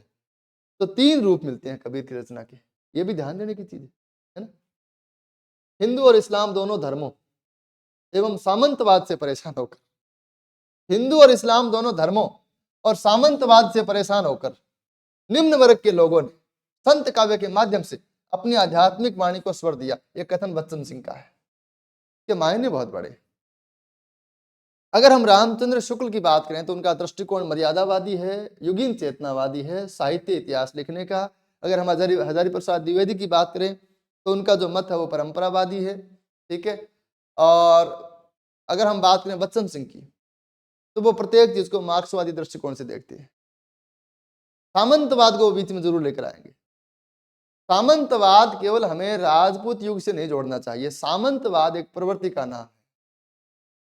अगर मैं कहीं कोई ऐसा आचरण करता हूं जिसमें मैं अपने आसपास के लोगों को दबाता हूं, या मैं उन पर रोब मारता हूं, या उनको मतलब उनको पीड़ित करते हुए, उनको दबाते हुए अपना हक, मतलब उनका हक मार के अपने आप को कहीं प्रतिष्ठित करता हूं, या मैं अपने भोग विलास के लिए उनसे बेगार करवाता हूं, या मैं अपने वर्चस्व के लिए उन लोगों को और दबाता हूं, यह सामंतवाद है। शासन करने की और जबरन शासन करने की प्रवृत्ति वो सामंतवाद होती है। राजनीतिक शब्दों से हालांकि मुझे इतना ज्ञान नहीं, लेकिन ऐसा मैं समझता हूं। तो हिंदू और इस्लाम दोनों धर्मों से परेशान, क्या निम्न वर्ग के लोग हिंदू और इस्लाम दोनों धर्मों से परेशान थे? असल में इन दोनों की कट्टरता से परेशान थे, और सामंतवाद से परेशान होकर निम्न वर्ग के लोगों ने, निम्न वर्ग के लोग वो हैं जो पीड़ित हैं, शोषित हैं, ऐसे लोगों ने अपने काव्य के माध्यम से या संत काव्य के माध्यम से अपनी आध्यात्मिक वाणी को, जैसा वो सोचते हैं ईश्वर के बारे में, वो क्या सोचते हैं। अच्छा, हिंदू ये कह रहे हैं, इस्लाम ये कह रहे हैं, नाथ ये कह रहे हैं, सिद्ध ये कह रहे हैं, हीनयान, महायान, श्वेतांबर, दिगंबर, पता नहीं कौल, कापालिक, शैव, शाक्त, सब ये कह रहे और पता नहीं कितनी कितनी बातें कर रहे हैं। संतों ने कहा हम तो भाई ये महसूस करते हैं, हमें तो ऐसा लगता है। तो उन्होंने अपने अपनी आध्यात्मिक वाणी को स्वर दिया। हालांकि इनके मायने बहुत सारे निकाले जा सकते हैं। कभी कभी मुझे बड़ी रोचक चीजें लगती है। मैं एक नाटक पढ़ा रहा था विद्यार्थियों को, कबीरा खड़ा बाजार में। कबीरा खड़ा बाजार में मुझे लगता है इतनी प्रसिद्ध उक्ति है कि सब लोग जानते हैं, लेकिन इतनी खतरनाक और इतनी व्यापक उक्ति है कि कबीरा खड़ा बाजार में। आपको मालूम है कबीर जुलाहा था, और जुलाहा जाति जो बुनकर जाति थी, जो एक प्रकार से खेस दरी आदि जो वस्त्र बुनने का काम करती थी। पहले हमारे यहाँ जो कामगार जातियां हुआ करती थी, वो असल में अपना जो मेहनत है, अपनी जो पारिश्रमिक है, उसके बदले पैसा नहीं देती थी। कामगार जातियां, चाहे वो किसी प्रकार से कामगार जातियां रही हो, चाहे वो लोहे का काम करते हो, चाहे वो कोई सफाई का काम करते हो, चाहे वो बाल काटने का काम करते हो, ये कामगार जो जातियां थी वो पैसे नहीं लेती थी नगद। जब किसान के यहाँ या किसी के यहाँ जमींदार के यहाँ फसल पैदा होती तो उस फसल पे जाते थे और वो फसल लेते थे। फसल में से वो देता था, किसी को 20 किलो या 50 किलो अनाज वो देता था। उसमें यह भी था कि उनको जाके वहां उसके किसान के खेत में जाके या घर पे जाके उनको अपना जो थैला वो फैलाना पड़ता था। एक प्रकार से उनको झोली फैलानी पड़ती थी कि भाई हमें दो, और वो देते समय एक एहसान सा भी जताता कि मैं तुम्हें दे रहा हूं, जबकि वो कामगार जाति लगभग 1 साल तक उसके यहाँ काम भी करता था। फसल तो साल में 2 बार होती थी, लेकिन वो पूरे साल भर उसके काम करता था और 2 बार उससे लेने के लिए जाता था। कबीर एक बड़ी क्रांतिकारी बात कहते हैं कि कबीरा खड़ा बाजार में मार्केट में हूं, बेचूंगा, तुम्हें लेना हो तो लो, तुम्हारे घर देने नहीं जाऊंगा, और तुम्हारे घर जो साल भर में तुम देते हो वो भीख की तरह लेने नहीं जाऊंगा। कबीरा खड़ा बाजार में। मुझे लगता है कि संपूर्ण भारत की जो कामगार जातियां हैं उनके लिए बड़ा एक क्रांतिकारी वाक्य हो सकता है, अगर हम देखें तो इसको। तो इसीलिए मुझे लगता है कि निम्न वर्ग के जो लोग हैं, बच्चन सिंह की उक्ति मुझे बहुत ठीक लगती है बात। निम्न वर्ग के जो लोग हैं वो अपनी चेतना ईश्वर के बारे में, अध्यात्म के बारे में, आत्मा के बारे में, भाई हम क्या सोचते हैं वो सुनो तुम लोग। अब कहने को तो 50 भांत के लोग हैं, 50 भांत के मत हैं, पंथ हैं, सिद्धांत हैं, संप्रदाय हैं, हम किस किस की सुने? इसलिए उन्होंने किसकी नहीं सुनी? अपने मन की बात कही, है ना। अपने तू कहता कागज की लेखी और मैं कहता आंखिन की देखी, और ये आंखिन कोई बाहर की नहीं है, ये हिये की आंख है, उसके माध्यम से वो कह रहे। ऐसे कथन बहुत मायने रखते हैं। हालांकि ऐसा हमें भावुक भी नहीं होना चाहिए। हिंदी साहित्य पढ़ते पढ़ते हमारी समस्या रहती है हिंदी साहित्य के विद्यार्थियों की, हम भावुक हो जाते। जयपुर के राजा प्रताप सिंह ब्रजनिधि तो इनका उपनाम है, अपने दरबार में कवि बाईसी रखते थे, ऐसा मैंने कहीं पढ़ा। हालांकि इसके बारे में मुझे ज्यादा डिटेल नहीं मिली, लेकिन ये अजीब सा प्रश्न मैंने रख दिया है। ये किस संप्रदाय के कवि थे? ये ललित संप्रदाय के कवि थे। ठीक है, अगला प्रश्न देखिए। संत काव्य का दार्शनिक आधार जो नाथ संप्रदाय से ग्रहण किया गया था। मैंने आपको बताया है कि जैसे मान लीजिए हमने कहा था कि भक्ति साहित्य का उदय पढ़ना, सगुण निर्गुण 2 पढ़ना, चतुर्थ संप्रदाय पढ़ना, 2 आचार्य पढ़ना, 4 कवि पढ़ना, 4 संप्रदायों की 4 धाराओं की विशेषताएं पढ़ना, लेकिन 4 धाराओं का दार्शनिक आधार भी पढ़ना। एक प्रश्न यहां से भी आता है, दार्शनिक आधार किसको कह सकते हैं? संत काव्य, सूफी काव्य, राम भक्ति, कृष्ण भक्ति, उनको ये सोच कहां से मिली? उनको ये काव्य शैली कहां से मिली? उनको ये प्रतीक कहां से मिले? उनको ये सामान कहां से मिला जो तुम्हारे सामने उन्होंने रख दिया है? कहां से ग्रहण किया ये भाव? कहां से ग्रहण की ये भाषा? कहां से ग्रहण किया ये बोल, ये शब्द, ये संदेश, ये मैसेज जो आगे कन्वे वो कर रहे हैं, वो कहां से लेके आए? संतों के लिए खास तौर से कहा जाता है संतों ने यहां से लिया, वहां से लिया, ऐसा बार बार कहा जाता है। तो उन्होंने नाथों से क्या लिया, ये पूछ रहे हैं इस प्रश्न में। संतों ने नाथों से क्या लिया? तो सदुकड़ी भाषा, उलट बांसी शैली और प्रतीकों का प्रयोग। सदुकड़ी भाषा मिश्रित भाषा होती है जिसमें जन सामान्य में प्रचलित बहुत सारी भाषाओं का मेल हो जाता है। उलट बांसी शैली, बात को उल्टी तरीके से कहना, बरसे कंबल भीजे पानी, अभी उलट बांसी। एक अचंबा देखा रे भाई, ठाठा सिंह चरावे गाई। मैंने बड़ा एक अचंबे की बात देखी कि शेर खड़ा खड़ा गायों को चरा रहा है, तो ये उलट बांसी।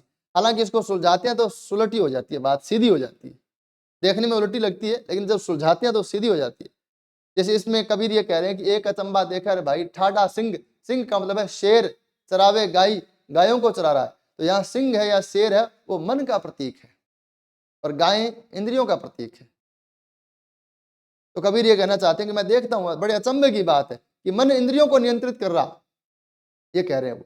तो जैसे हमने इसका अनुवाद ठीक से किया तो सीधी हो गई बात, लेकिन दिखने में क्या लगती है, उल्टी लगती है, विरोधाभास अलंकार जैसी चीज है ये। तो ये लिया एकेश्वरवाद, अवतारवाद का विरोध ये उन्होंने इस्लाम से लिया। ये भी हमें ध्यान रखें, मैं कोशिश करता हूं कि विकल्प कुछ ऐसे रखे जाएं जिसमें हम अधिकाधिक जान सकें, ठीक है। प्रपत्तिवाद वैष्णव भक्ति से लिया, प्रपत्तिवाद का मतलब शरणागत की भावना, ठीक है। वैदिक धर्म का विरोध, जाति पाति आडंबर छुआछूत का विरोध, ये उन्होंने सिद्ध साहित्य से लिया। तो इनका अपना क्या था, अब ये तो वो जाने, ये तो विद्वान लोग कहते हैं कि इन्होंने यहां से ये लिया वहां से ये लिया, है ना, और अपना निर्गुण पंथ बड़ी धूमधाम से निकाला। अगला प्रश्न देखिए, कबीर का ज्ञान पक्ष रहस्य और गुह्य की भावना से विकृत मिलेगा। मैंने चर्चा की थी कि धर्म, देखो धर्म के कितने पक्ष हैं, ज्ञान पक्ष, कर्म पक्ष और भक्ति पक्ष, और भक्ति में दो है, प्रेम और श्रद्धा। तो शुक्ल जी क्या करें, अब अगर आपने इसको समझा है तो अब आपको ये कथन बहुत अच्छे से समझ में आएगा। कबीर का ज्ञान पक्ष रहस्य और गुह्य की भावना से विकृत मिलेगा। तो मैंने बताया था आपको कि जो ज्ञान है अगर वो विकृत हो जाए तो वो रहस्य की भावना से एक प्रकार से बोझिल हो जाता है। ज्ञान में इतने ज्यादा प्रतीकों का प्रयोग किया जाता है ज्ञान की बात कहते कहते कि ज्ञान की बात जिसको बताई जा रही है उसके समझ में नहीं आती, ये गड़बड़ है इसे, है ना। तो शुक्ल जी कह रहे हैं कि कबीर का ज्ञान पक्ष और रहस्य और गुह्य की भावना से विकृत मिलेगा। गुह्य का मतलब होता है गुप्त बात, परंतु सूफियों से जो प्रेम तत्व इन्होंने लिया, पहली बात यहां समाप्त होगी, कबीर का ज्ञान पक्ष रहस्य और गुह्य की भावना से विकृत मिलेगा। तो कबीर में ज्ञान पक्ष है तो सही, वे धर्म के तीन पक्ष, इसमें से ज्ञान पक्ष है लेकिन वो रहस्य और गुप्त की भावना से विकृत है, खराब। दूसरी बात, सूफियों से उन्होंने क्या लिया, प्रेम तत्व लिया। ये अलग से पूछा जा सकता है ये प्रश्न, इस पंक्ति में कई प्रश्न है। सूफियों से क्या लिया उन्होंने, प्रेम तत्व लिया, और वह प्रेम तत्व सूफियों के यहां कैसा है, वासनाग्रस्त है। सूफियों में क्या है, प्रेम है लेकिन प्रेम वासनाग्रस्त है, अश्लील तो नहीं है लेकिन वासनाग्रस्त है, ठीक है। कबीर ने प्रेम तत्व कहां से लिया, सूफियों से लिया। सूफियों के यहां प्रेम कैसा है, वासनाग्रस्त है। तो क्या कबीर के यहां भी वासनाग्रस्त है, नहीं, यही बात वो कहना चाहते हैं। वो कह रहे हैं निर्गुण पंथ में वह का मतलब है प्रेम है विकृत रहा। अगर हम कहीं से कोई सामान लेकर आते हैं, आप बाजार से आलू लेकर आए और दुकान में आलू खराब पड़े थे और आप लेकर आए तो खराब ही आएंगे। लेकिन रामचंद्र शुक्ल बड़ी अनोखी बात करे कि इन्होंने प्रेम तत्व सूफियों से लिया। जो सूफियों के यहाँ तो प्रेम वासनाग्रस्त है, लेकिन संतों के यहाँ निर्गुण पंथ में कबीर आदि में वह विकृत है, शुद्ध प्रेम है, वहां वासना नहीं, ये वो कहना चाहते, ठीक है।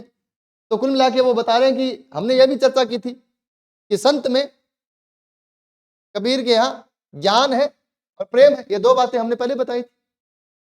ज्ञान को वो खराब बताते थे, खारिज कर देते हैं, है तो सही ज्ञान लेकिन खराब है, विकृत है। प्रेम बहुत अच्छा है, शुद्ध है, सात्विक है, अश्लील नहीं है, वासनाग्रस्त नहीं है, ये बात वो कहना चाहते। कथन किसका है, ये तो बड़ी सीधी बात है, रामचंद्र शुक्ल का है, तो उपयुक्त में से कोई नहीं। ज्ञान दीप प्रेमाख्यान रचना के संबंध में सत्य नहीं है। ऐसे कभी कभी एक रचना के बारे में ऐसे प्रश्न आते हैं बड़ी परीक्षाओं में, नेट में, असिस्टेंट प्रोफेसर में, कभी कभी स्कूल व्याख्याता में, पीजीटी में भी ऐसा प्रश्न आ जाता है। पीएससी के अपने अपने पीएससी के अपने अपने फंडे हैं, अपने अपने एक मापदंड है, उसके हिसाब से प्रश्न पूछे जाते हैं। यह शेख नबी द्वारा 1619 ईस्वी में रचित है, ये बात ठीक है, ठीक है। यह अवधि भाषा व दोहा चौपाई शैली में, ये बात भी ठीक है। ये सब रटने की बातें, मैं इसकी मैं क्या समझाऊं। इसमें नायक योगी का वेश धारण करता है, असल में यह काव्य रूढ़ी है, जितने भी मैंने आपको बताया होगा कभी कि प्रेमाख्यान में क्या होता है, एक नायक होता है, एक नायिका होती है। नायक को प्रेम हो जाता है, क्यों? क्योंकि या तो नायिका उसको सपने में आती है, या उसको नायिका का चित्र दिख जाता है, या कोई तोता मैना आके बता देता है कि फलाने फलाने जगह ऐसी ऐसी नायिका है, तो सुन के उसको प्रेम हो जाता है, प्रेम में मूर्छित हो जाता है। अब जब उसको प्रेम हो गया तो नायिका तो पता नहीं कहाँ है, उसको मिली नहीं नायिका। नायिका तो कोई दूर देश की वासी, अब उसको मिला नहीं, नायिका से उसका मिलना हुआ नहीं, और नायिका से प्रेम हो गया, बिना मिले प्रेम हो गया। इसको कहते हैं पूर्व राग। पूर्व राग का मतलब बिना मिले प्रेम हो जाना, ठीक है। जैसे आजकल सोशल मीडिया से हो जाता है, फेसबुक से प्रेम हो जाता है, वैसे बिना मिले, फेसबुक पे तो फिर भी मिल जाते हैं, है ना, मतलब एक प्रकार से वर्चुअली तो मिल ही जाते हैं, ठीक है। लेकिन इनका मामला बहुत अलग है। यहाँ केवल केवल नायिका का चित्र, सपना या गुण वर्णन या गुण कथन होने से उसको प्रेम हो जाता है।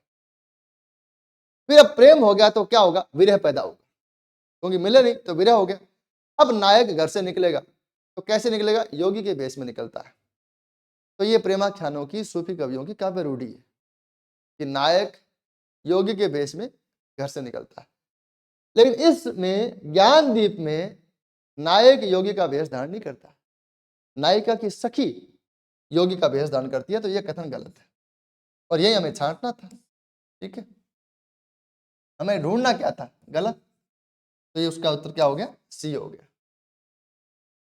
रामचंद्र शुक्ल ने यहीं से प्रेम मार्गी सूफी कवियों की प्रचुरता की समाप्ति समझी है।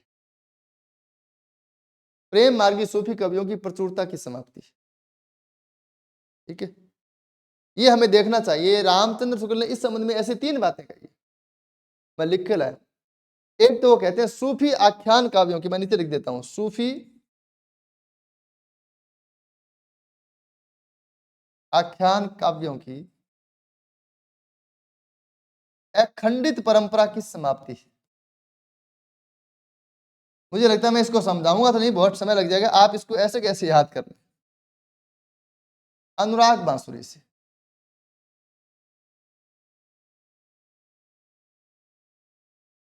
सूफी आख्यान काव्यों की अखंडित परंपरा की समाप्ति कहां से, अनुराग बांसुरी से, जो नूर मोहम्मद की रचना है। एक बात वो कहते हैं, सूफी पद्धति का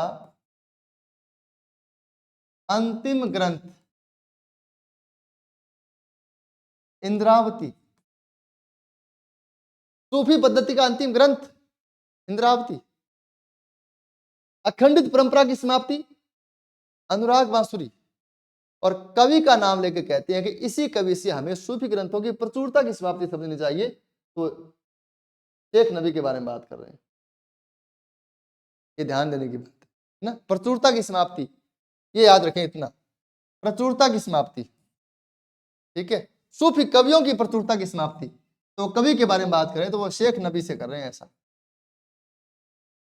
तो 3 प्रश्न बनते हैं कि कौन से कवि से वो प्रचुरता की समाप्ति, प्रचुरता मतलब अधिकता, है ना, कौन से कवि से वो प्रचुरता की समाप्ति समझते हैं, तो शेख नबी से। सूफी पद्धति का अंतिम ग्रंथ इंद्रावती, और सूफी प्रेमाख्यानों की अखंडित परंपरा की समाप्ति अनुराग बांसुरी से।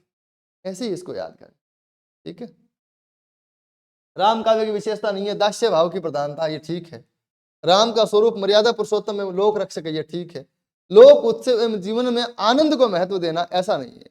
यहाँ कर्म को महत्व दिया गया है। आनंद और लोक उत्सव को महत्व देने वाले सूरदास आदि है, तो यह कथन गलत है, इसलिए इसका उत्तर यही होगा।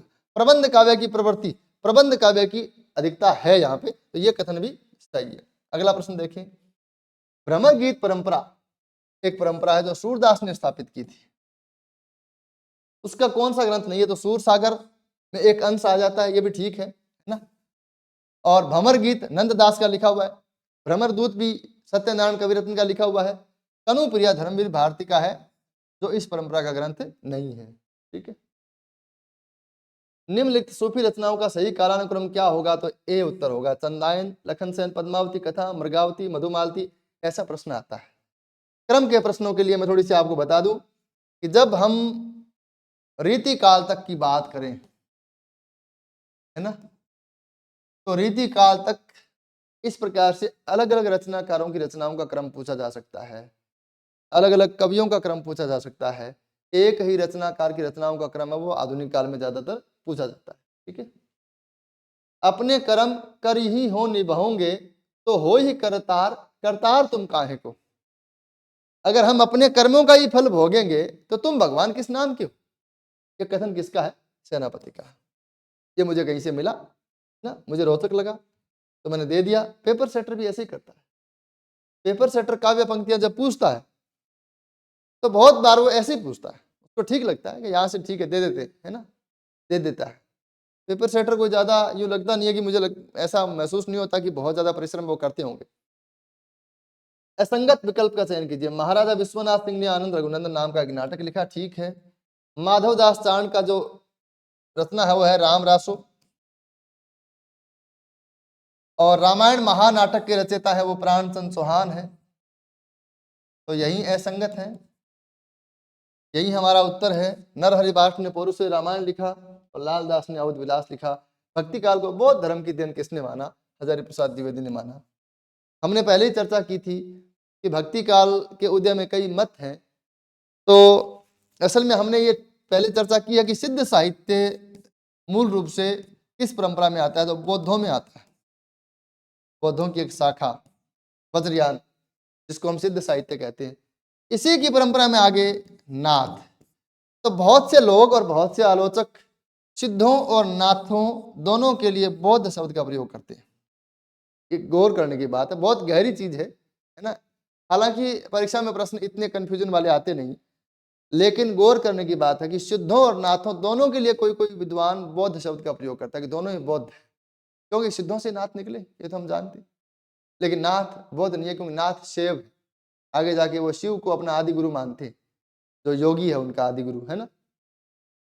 तो फिर ऐसा मानने वाले लोग कि हिंदी साहित्य में जो मध्यकाल में भक्ति साहित्य आता है वो सिद्धों नाथों की परंपरा से आ रहा है ना। ऐसा मानने वाले लोग ये भी कह सकते हैं कि हिंदी साहित्य में जो भक्ति काल आया वो बौद्धों की परंपरा से आया, ऐसा माना जा सकता है। तो हजारी प्रसाद द्विवेदी ऐसा मानते हैं।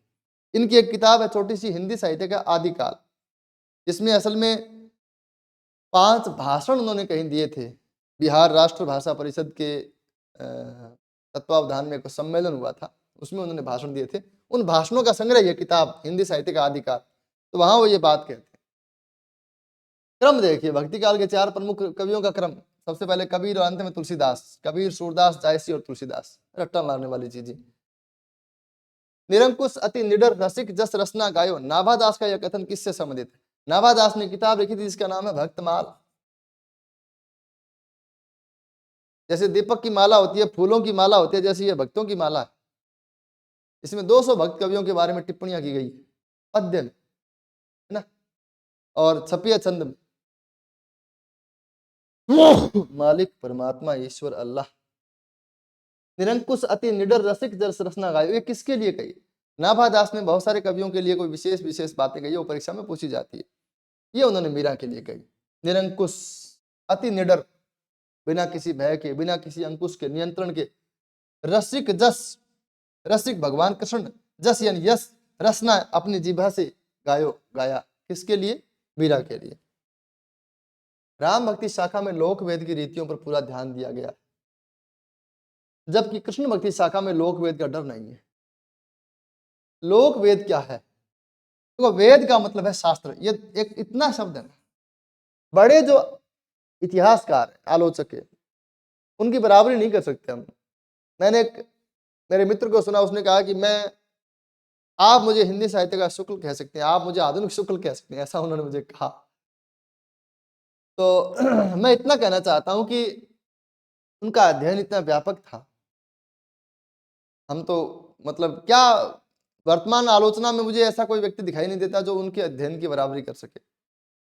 बड़ी बड़ी यूनिवर्सिटियों में जो प्रोफेसर हैं, हालांकि वो बहुत अच्छी आलोचना किताबें आ रही है, बहुत अच्छे नाम हमारे यहाँ राजस्थान में माधव हाड़ा हैं, रिटायरमेंट के बाद में डॉक्टर दुर्गा प्रसाद अग्रवाल हैं। बनारस से मैं डॉक्टर आशीष त्रिपाठी को खूब सुनता हूँ, है ना। और आलोचना में डॉक्टर पल्लव DUC हैं। दुर्गा प्रसाद जो JNU से अग्रवाल साहब है, थोड़ा सा नाम मुझे दिमाग में नहीं आ रहा, जिनकी एक अखत कहानी प्रेम की, है ना, कबीर के बारे में किताब वो लिखते हैं। और कौन है भारत माता, अभी उनकी एक किताब आई है पीछे पीछे, पुरुषोत्तम अग्रवाल। जेएनयू के प्रोफेसर रहे, तो बहुत अच्छे आलोचक हैं। लेकिन फिर भी जो समझ एक शब्द में वो दे देते हैं, बच्चन सिंह है, हजारी प्रसाद द्विवेदी है, रामचंद्र शुक्ल है, नामवर सिंह है, बहुत बड़ी तोप है हिंदी साहित्य की सभी। लोक वेद, लोक का मतलब है ये संसार, और वेद का मतलब है शास्त्र। सामाजिक नियमों की अगर हम बात करें, कुछ कुछ नियम हमें वेद में, शास्त्रों में और हमारे ग्रंथों में मिलते हैं, और कुछ नियम हमने खुद बनाए। कुछ नियम हमें अपने शास्त्रों से मिले और कुछ नियम हमने लोक के अनुसार बनाए। जैसे व्रत करते समय, मतलब खाना खाते समय ऐसा करना चाहिए या करना, ये सब हमने लोकाचार, इसको बोलते हैं लोकाचार, ये लोक के द्वारा बनाए गए।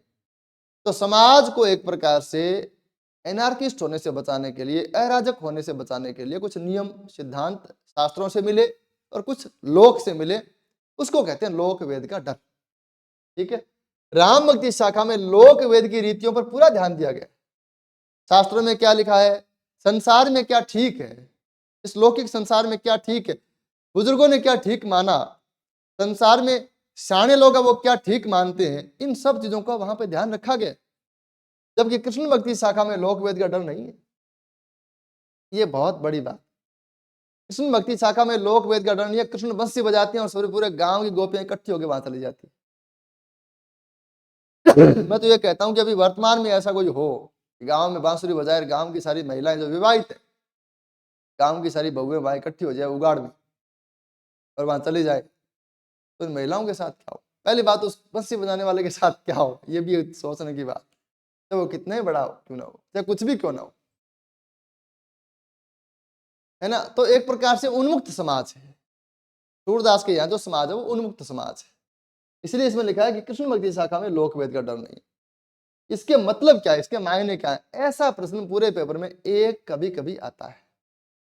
ऐसे प्रश्नों की संख्या पेपर में कम होती है, ये मैं कह रहा हूं, लेकिन कभी कभी ऐसा प्रश्न आता है और आनंद आता है ऐसे प्रश्न को हल करने में, और बनाने में भी आनंद आता है। राम भक्ति शाखा में लौकिक कर्मकांड की प्रधानता, ये बात गलत है। पहली बात तो इस बात का मतलब ये नहीं है, और दूसरी बात, यहां लौकिक कर्मकांड राम भक्ति शाखा में नहीं है। कृष्ण भक्ति शाखा में उन्मुक्त भाव की प्रेमाभिव्यक्ति, ये ठीक है। जो प्रेम की अभिव्यक्ति है उसमें कोई बंधन नहीं है ना। लोक वेद का डर, जैसे फिल्मों में नायक नायिका होते हैं उनमें लोक वेद का डर नहीं होता, है ना। और वो मतलब ऐसा हम देखते हैं कि बार बार जो फिल्मों के जो नायक नायिका होते हैं वो लोक से और वेद से बगावती तो करते हैं, वो शास्त्रों को नहीं मानते, वो दुनिया को नहीं मानते, और वो कहते हैं जमाने को हम दिखाएंगे, पता नहीं ऐसी कौन कौन सी बातें कहते हैं, मुझे तो इसका ज्यादा आइडिया है नहीं। लेकिन ऐसा मैं देखता हूं कि वो लोक और वेद के खिलाफ काम करते हैं। एक प्रकार से वो ऐसा सोचते हैं कि हमें लोक और वेद के नियमों को नहीं मानना है, क्योंकि ये हमारी अनुभूतियों का ये ध्यान नहीं रखेंगे। तो कृष्ण भक्ति शाखा में उन्मुक्त प्रेम की, उन्मुक्त भाव की प्रेमाभिव्यक्ति मिलती है। ठीक है, राम भक्ति शाखा मर्यादा ही नहीं, यह भी गलत है। यही इसका उत्तर है। ठीक है, इसका उत्तर बी होगा, उपयुक्त सभी नहीं होगा। इस ग्रंथ को सूफी पद्धति का अंतिम ग्रंथ, अभी मैंने बता दिया आपको, इंद्रावती, बी उत्तर होगा इसका। शुक्ल जी ने कहा, शुक्ल जी ने कहा, ठीक है। तुलसी गंग दो भये सुकविन के सरदार, इसी पंक्ति को अगर हम पूरा करें, अगला इसका, अगली इसकी जो पंक्ति है, इनके काव्यन में मिली,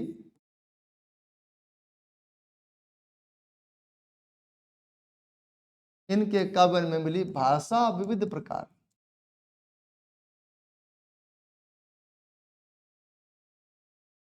ये भिखारी दास की पंक्ति है। किसकी पंक्ति है, ये प्रश्न भी आ सकता है ना। तुलसी गंग दो भये सुकविन के सरदार, इनके काव्यन में मिली भाषा विविध प्रकार।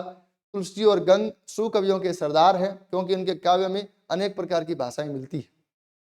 ठीक है, तो ये किसकी पंक्ति है, ये आ सकता है भिखारीदास की पंक्ति है। अच्छा, नीचे वाली पंक्ति देके पूछे किसके लिए कहा गया है, तो तुलसी और गंग के लिए कहा गया है। ठीक है, तुलसी और गंग को सुकवियों का सरदार क्यों कहा गया, क्योंकि भाषा की विविधता के कारण कहा गया। ये प्रश्न भी बन सकता है, जाकि ये नया प्रश्न है। वैसे तो अगर हम देखें तो ये नया प्रश्न है, तो क्या ऐसे प्रश्नों का कोई औचित्य है? ऐसे प्रश्न ये बताते हैं कि आप चेतना जागृत रखिए, प्रश्न कहीं से भी उठ सकता है। मैं ये बात गारंटी के साथ कहता हूं कि जो जागरूक है जो जागृत है उसके 5% फालतू से ही होंगे, ये निश्चित बात है, क्योंकि जागने से हम ज्यादा सीखते हैं, ज्यादा चीजों के मायने समझ पाते हैं। अगला प्रश्न देखिए, जाकी बुद्धि होय अधिकाई आन कथा एक कहे बनाई। चित्रावली में से आई है पंक्ति, ये उस्मान कवि की पंक्ति है। किसने कही है बात? उस्मान ने।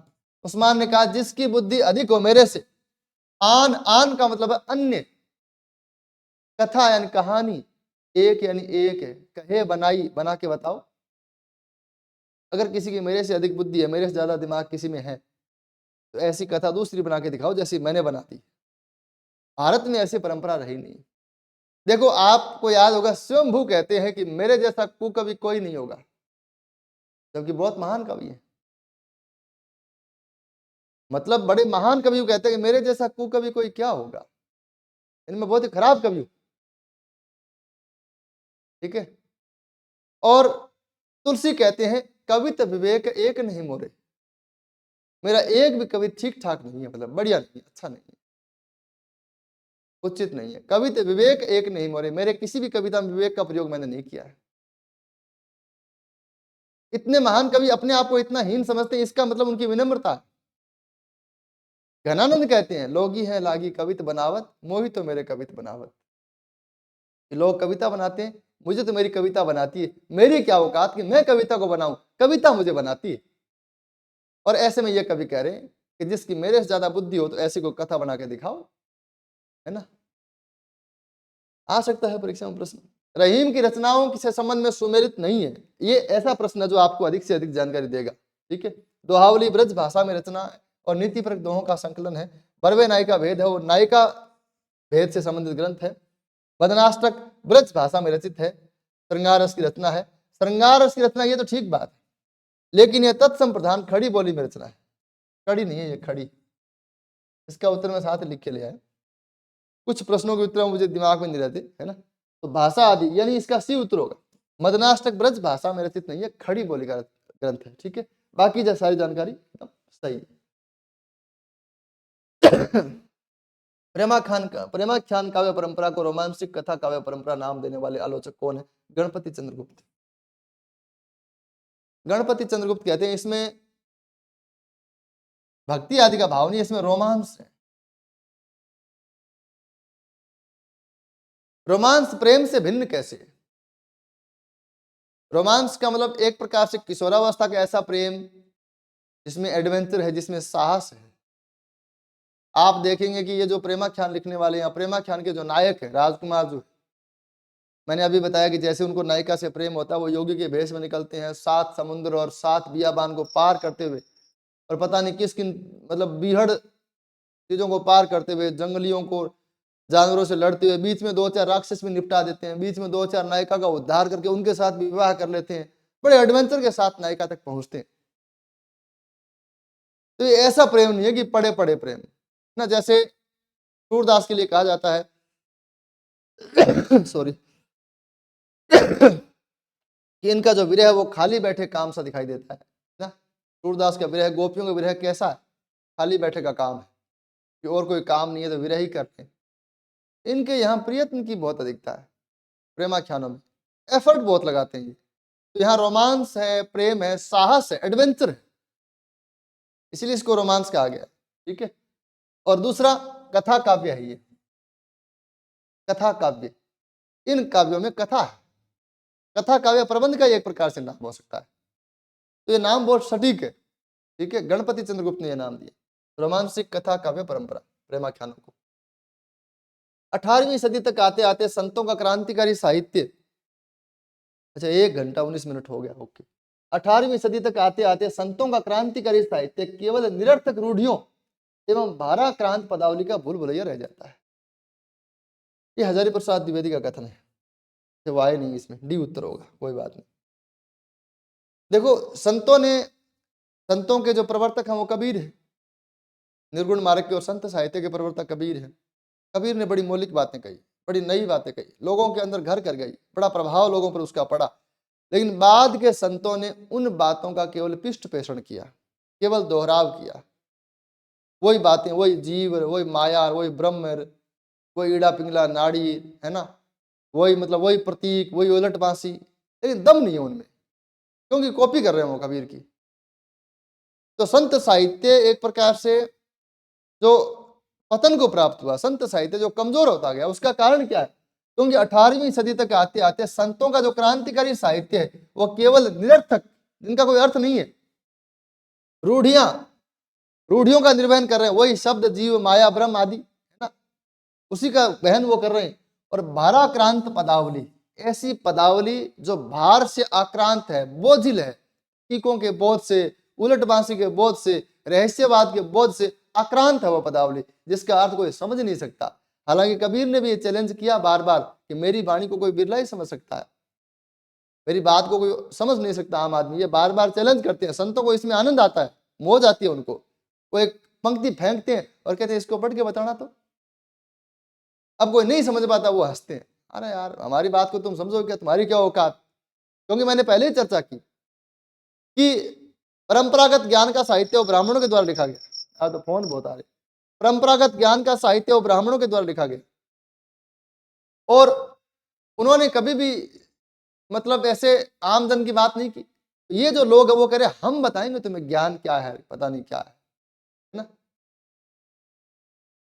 और हम तुम्हारे ज्ञान को मानेंगे नहीं। इसलिए संतों ने जो संतों ने उन परंपरागत पंडितों को, ज्ञानियों को चैलेंज किया अपनी बातों के माध्यम से, लेकिन बाद के लोगों ने केवल कॉपी किया, इसलिए संत साहित्य का पतन हुआ।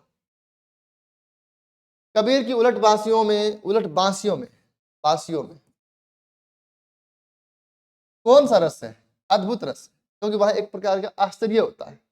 रस से कंबल भीजे बाणी, अब इससे आश्चर्य होता है ना। कुत्ता को ले गई बिलाई, पहले पूत पीछे भई माई, इस प्रकार के पद आते रहते हैं। एक सही युगम है, हमें इसमें सही छांटना है। तो सही इसमें शुद्धाद्वैतवाद है, इसके बारे में पहले बता चुका हूं, ठीक है, और व्याख्या इसकी नहीं करेंगे। अगला प्रश्न देखिए, शास्त्रीय ढंग के एकमात्र निर्गुणिया कवि। शास्त्रीय ढंग के, इसका मतलब है काव्य शास्त्र के जानकार, इसका मतलब रस छंद अलंकार आदि के परिचित।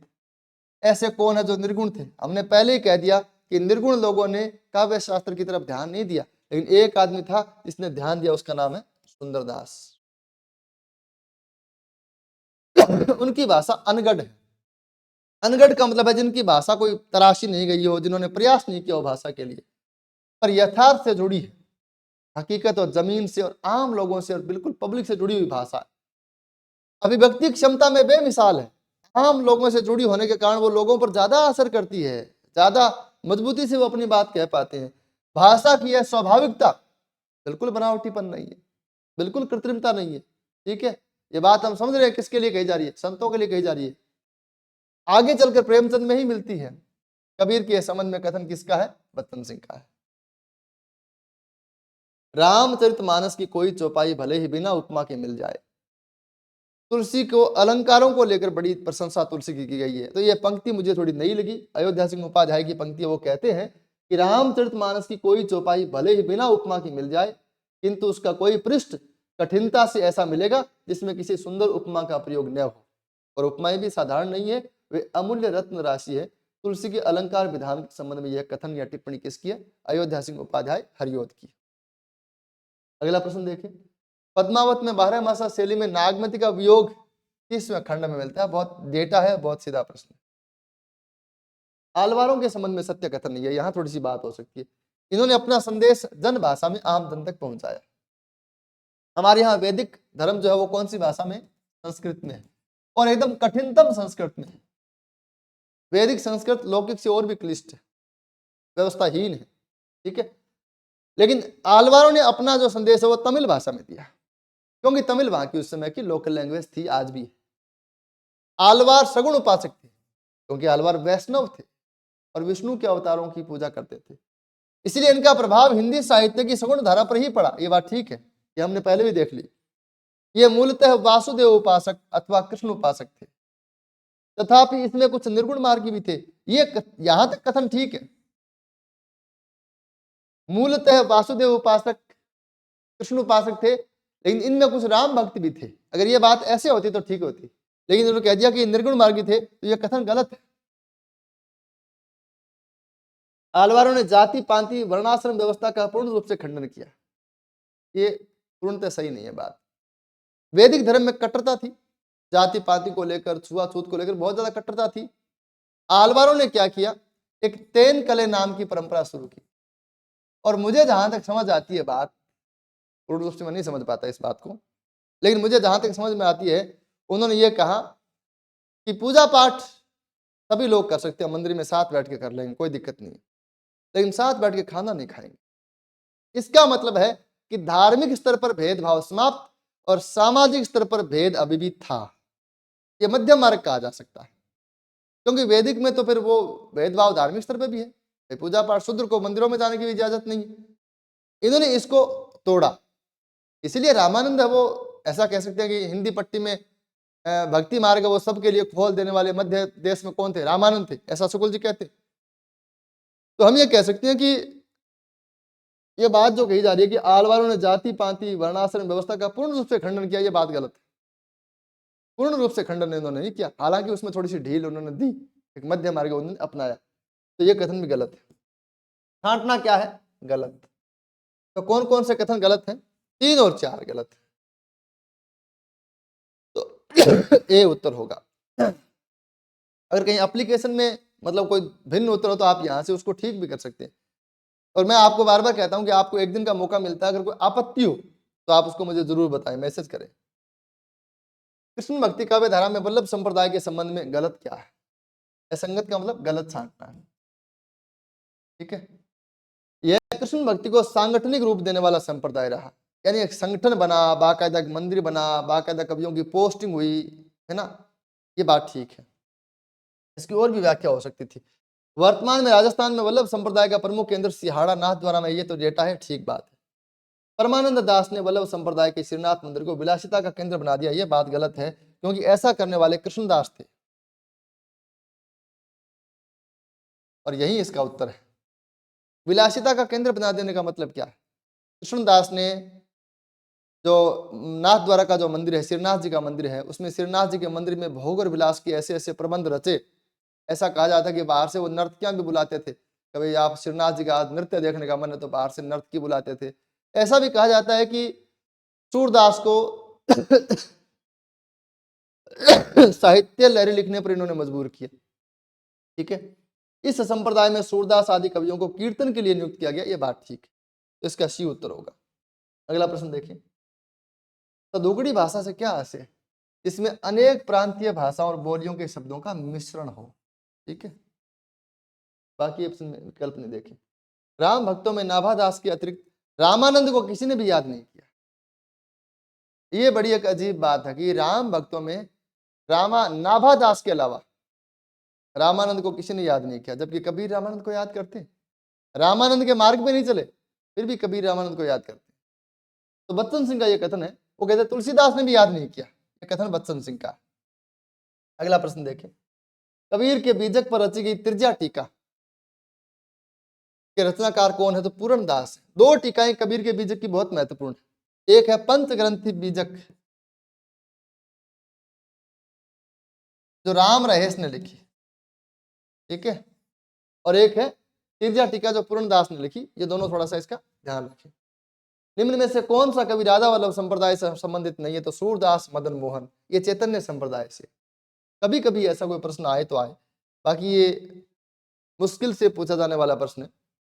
तोरी माननी ते हियो थोरी मोहिनी मान, कि जैसे मेरा माननी ने हृदय तोड़ा, दिल तोड़ा, है ना, तो मैंने उसका मान फोड़ डाला, यानी उसके घमंड को चूर चूर कर दिया। ये रसखान की पंक्ति है, कोई स्त्री पे आसक्त हो गए थे, इसके संबंध में यह पंक्ति कही जाती है। रामचंद्र शुक्ल के अनुसार रामचरितमानस की प्रबंध की दृष्टि से मुख्य विशेषता नहीं है। ये प्रश्न देने में का मेरा औचित्य ये भी है कि रामचंद्र शुक्ल के यहाँ से कभी कभी आप देखेंगे कि कोई बात है वो 4 पेज में लिखी गई, लेकिन उस बात के 2-3 बिंदु हैं, और वो क्या करते हैं कि जो पैराग्राफ शुरू करते हैं वो किसी एक बिंदु से शुरू करते हैं, वहां से प्रश्न उठते हैं कभी कभी। अच्छी मतलब कई बार मैंने ऐसे प्रश्न देखे, तो वो फिर मेरा उसका यही मतलब है। वो कहते हैं रामचरितमानस प्रबंध की दृष्टि से बड़ा उत्तम ग्रंथ है, फिर वो उसकी विशेषता बताते हैं कि कथा काव्य के सब अवयवों का उचित समीकरण हुआ है, कथा में मार्मिक स्थलों की पहचान हुई है, श्रृंगार का शिष्ट वर्णन है, ठीक है, और तीसरा जो विशेषता बताते हैं वो बताते हैं प्रसंगानुकूल भाषा। ये विशेषता उन्होंने नहीं बताई, ये नहीं बताई, ये मैंने गलत लिखी है और हमें गलत छांटनी है कि रामचंद्र शुक्ल के अनुसार रामचरितमानस की प्रबंध की दृष्टि से मुख्य विशेषता नहीं है, क्योंकि वो मुख्य विशेषता बताते हैं 4 और 4 में ये शामिल नहीं, 4 में ये है, तीसरी विशेषता ये बताते हैं। ठीक है, अगला प्रश्न देखिए, तुलसी की रचनाओं के संबंध में असंगत कथन का चयन कीजिए। रामलला नहचू लोकगीत है, सोहर छंद में है ये। पार्वती मंगल शिव पार्वती इसका विषय है। जानकी मंगल ब्रज भाषा एवं अरुण व हरिगीति का छंद का प्रयोग किया गया है। उत्तर है इसका अवधि भाषा में, ये ब्रज भाषा में नहीं है, तो यही कथन गलत है। दोहावली इसे तुलसी सत्सय भी कहते हैं, ये बात ठीक है।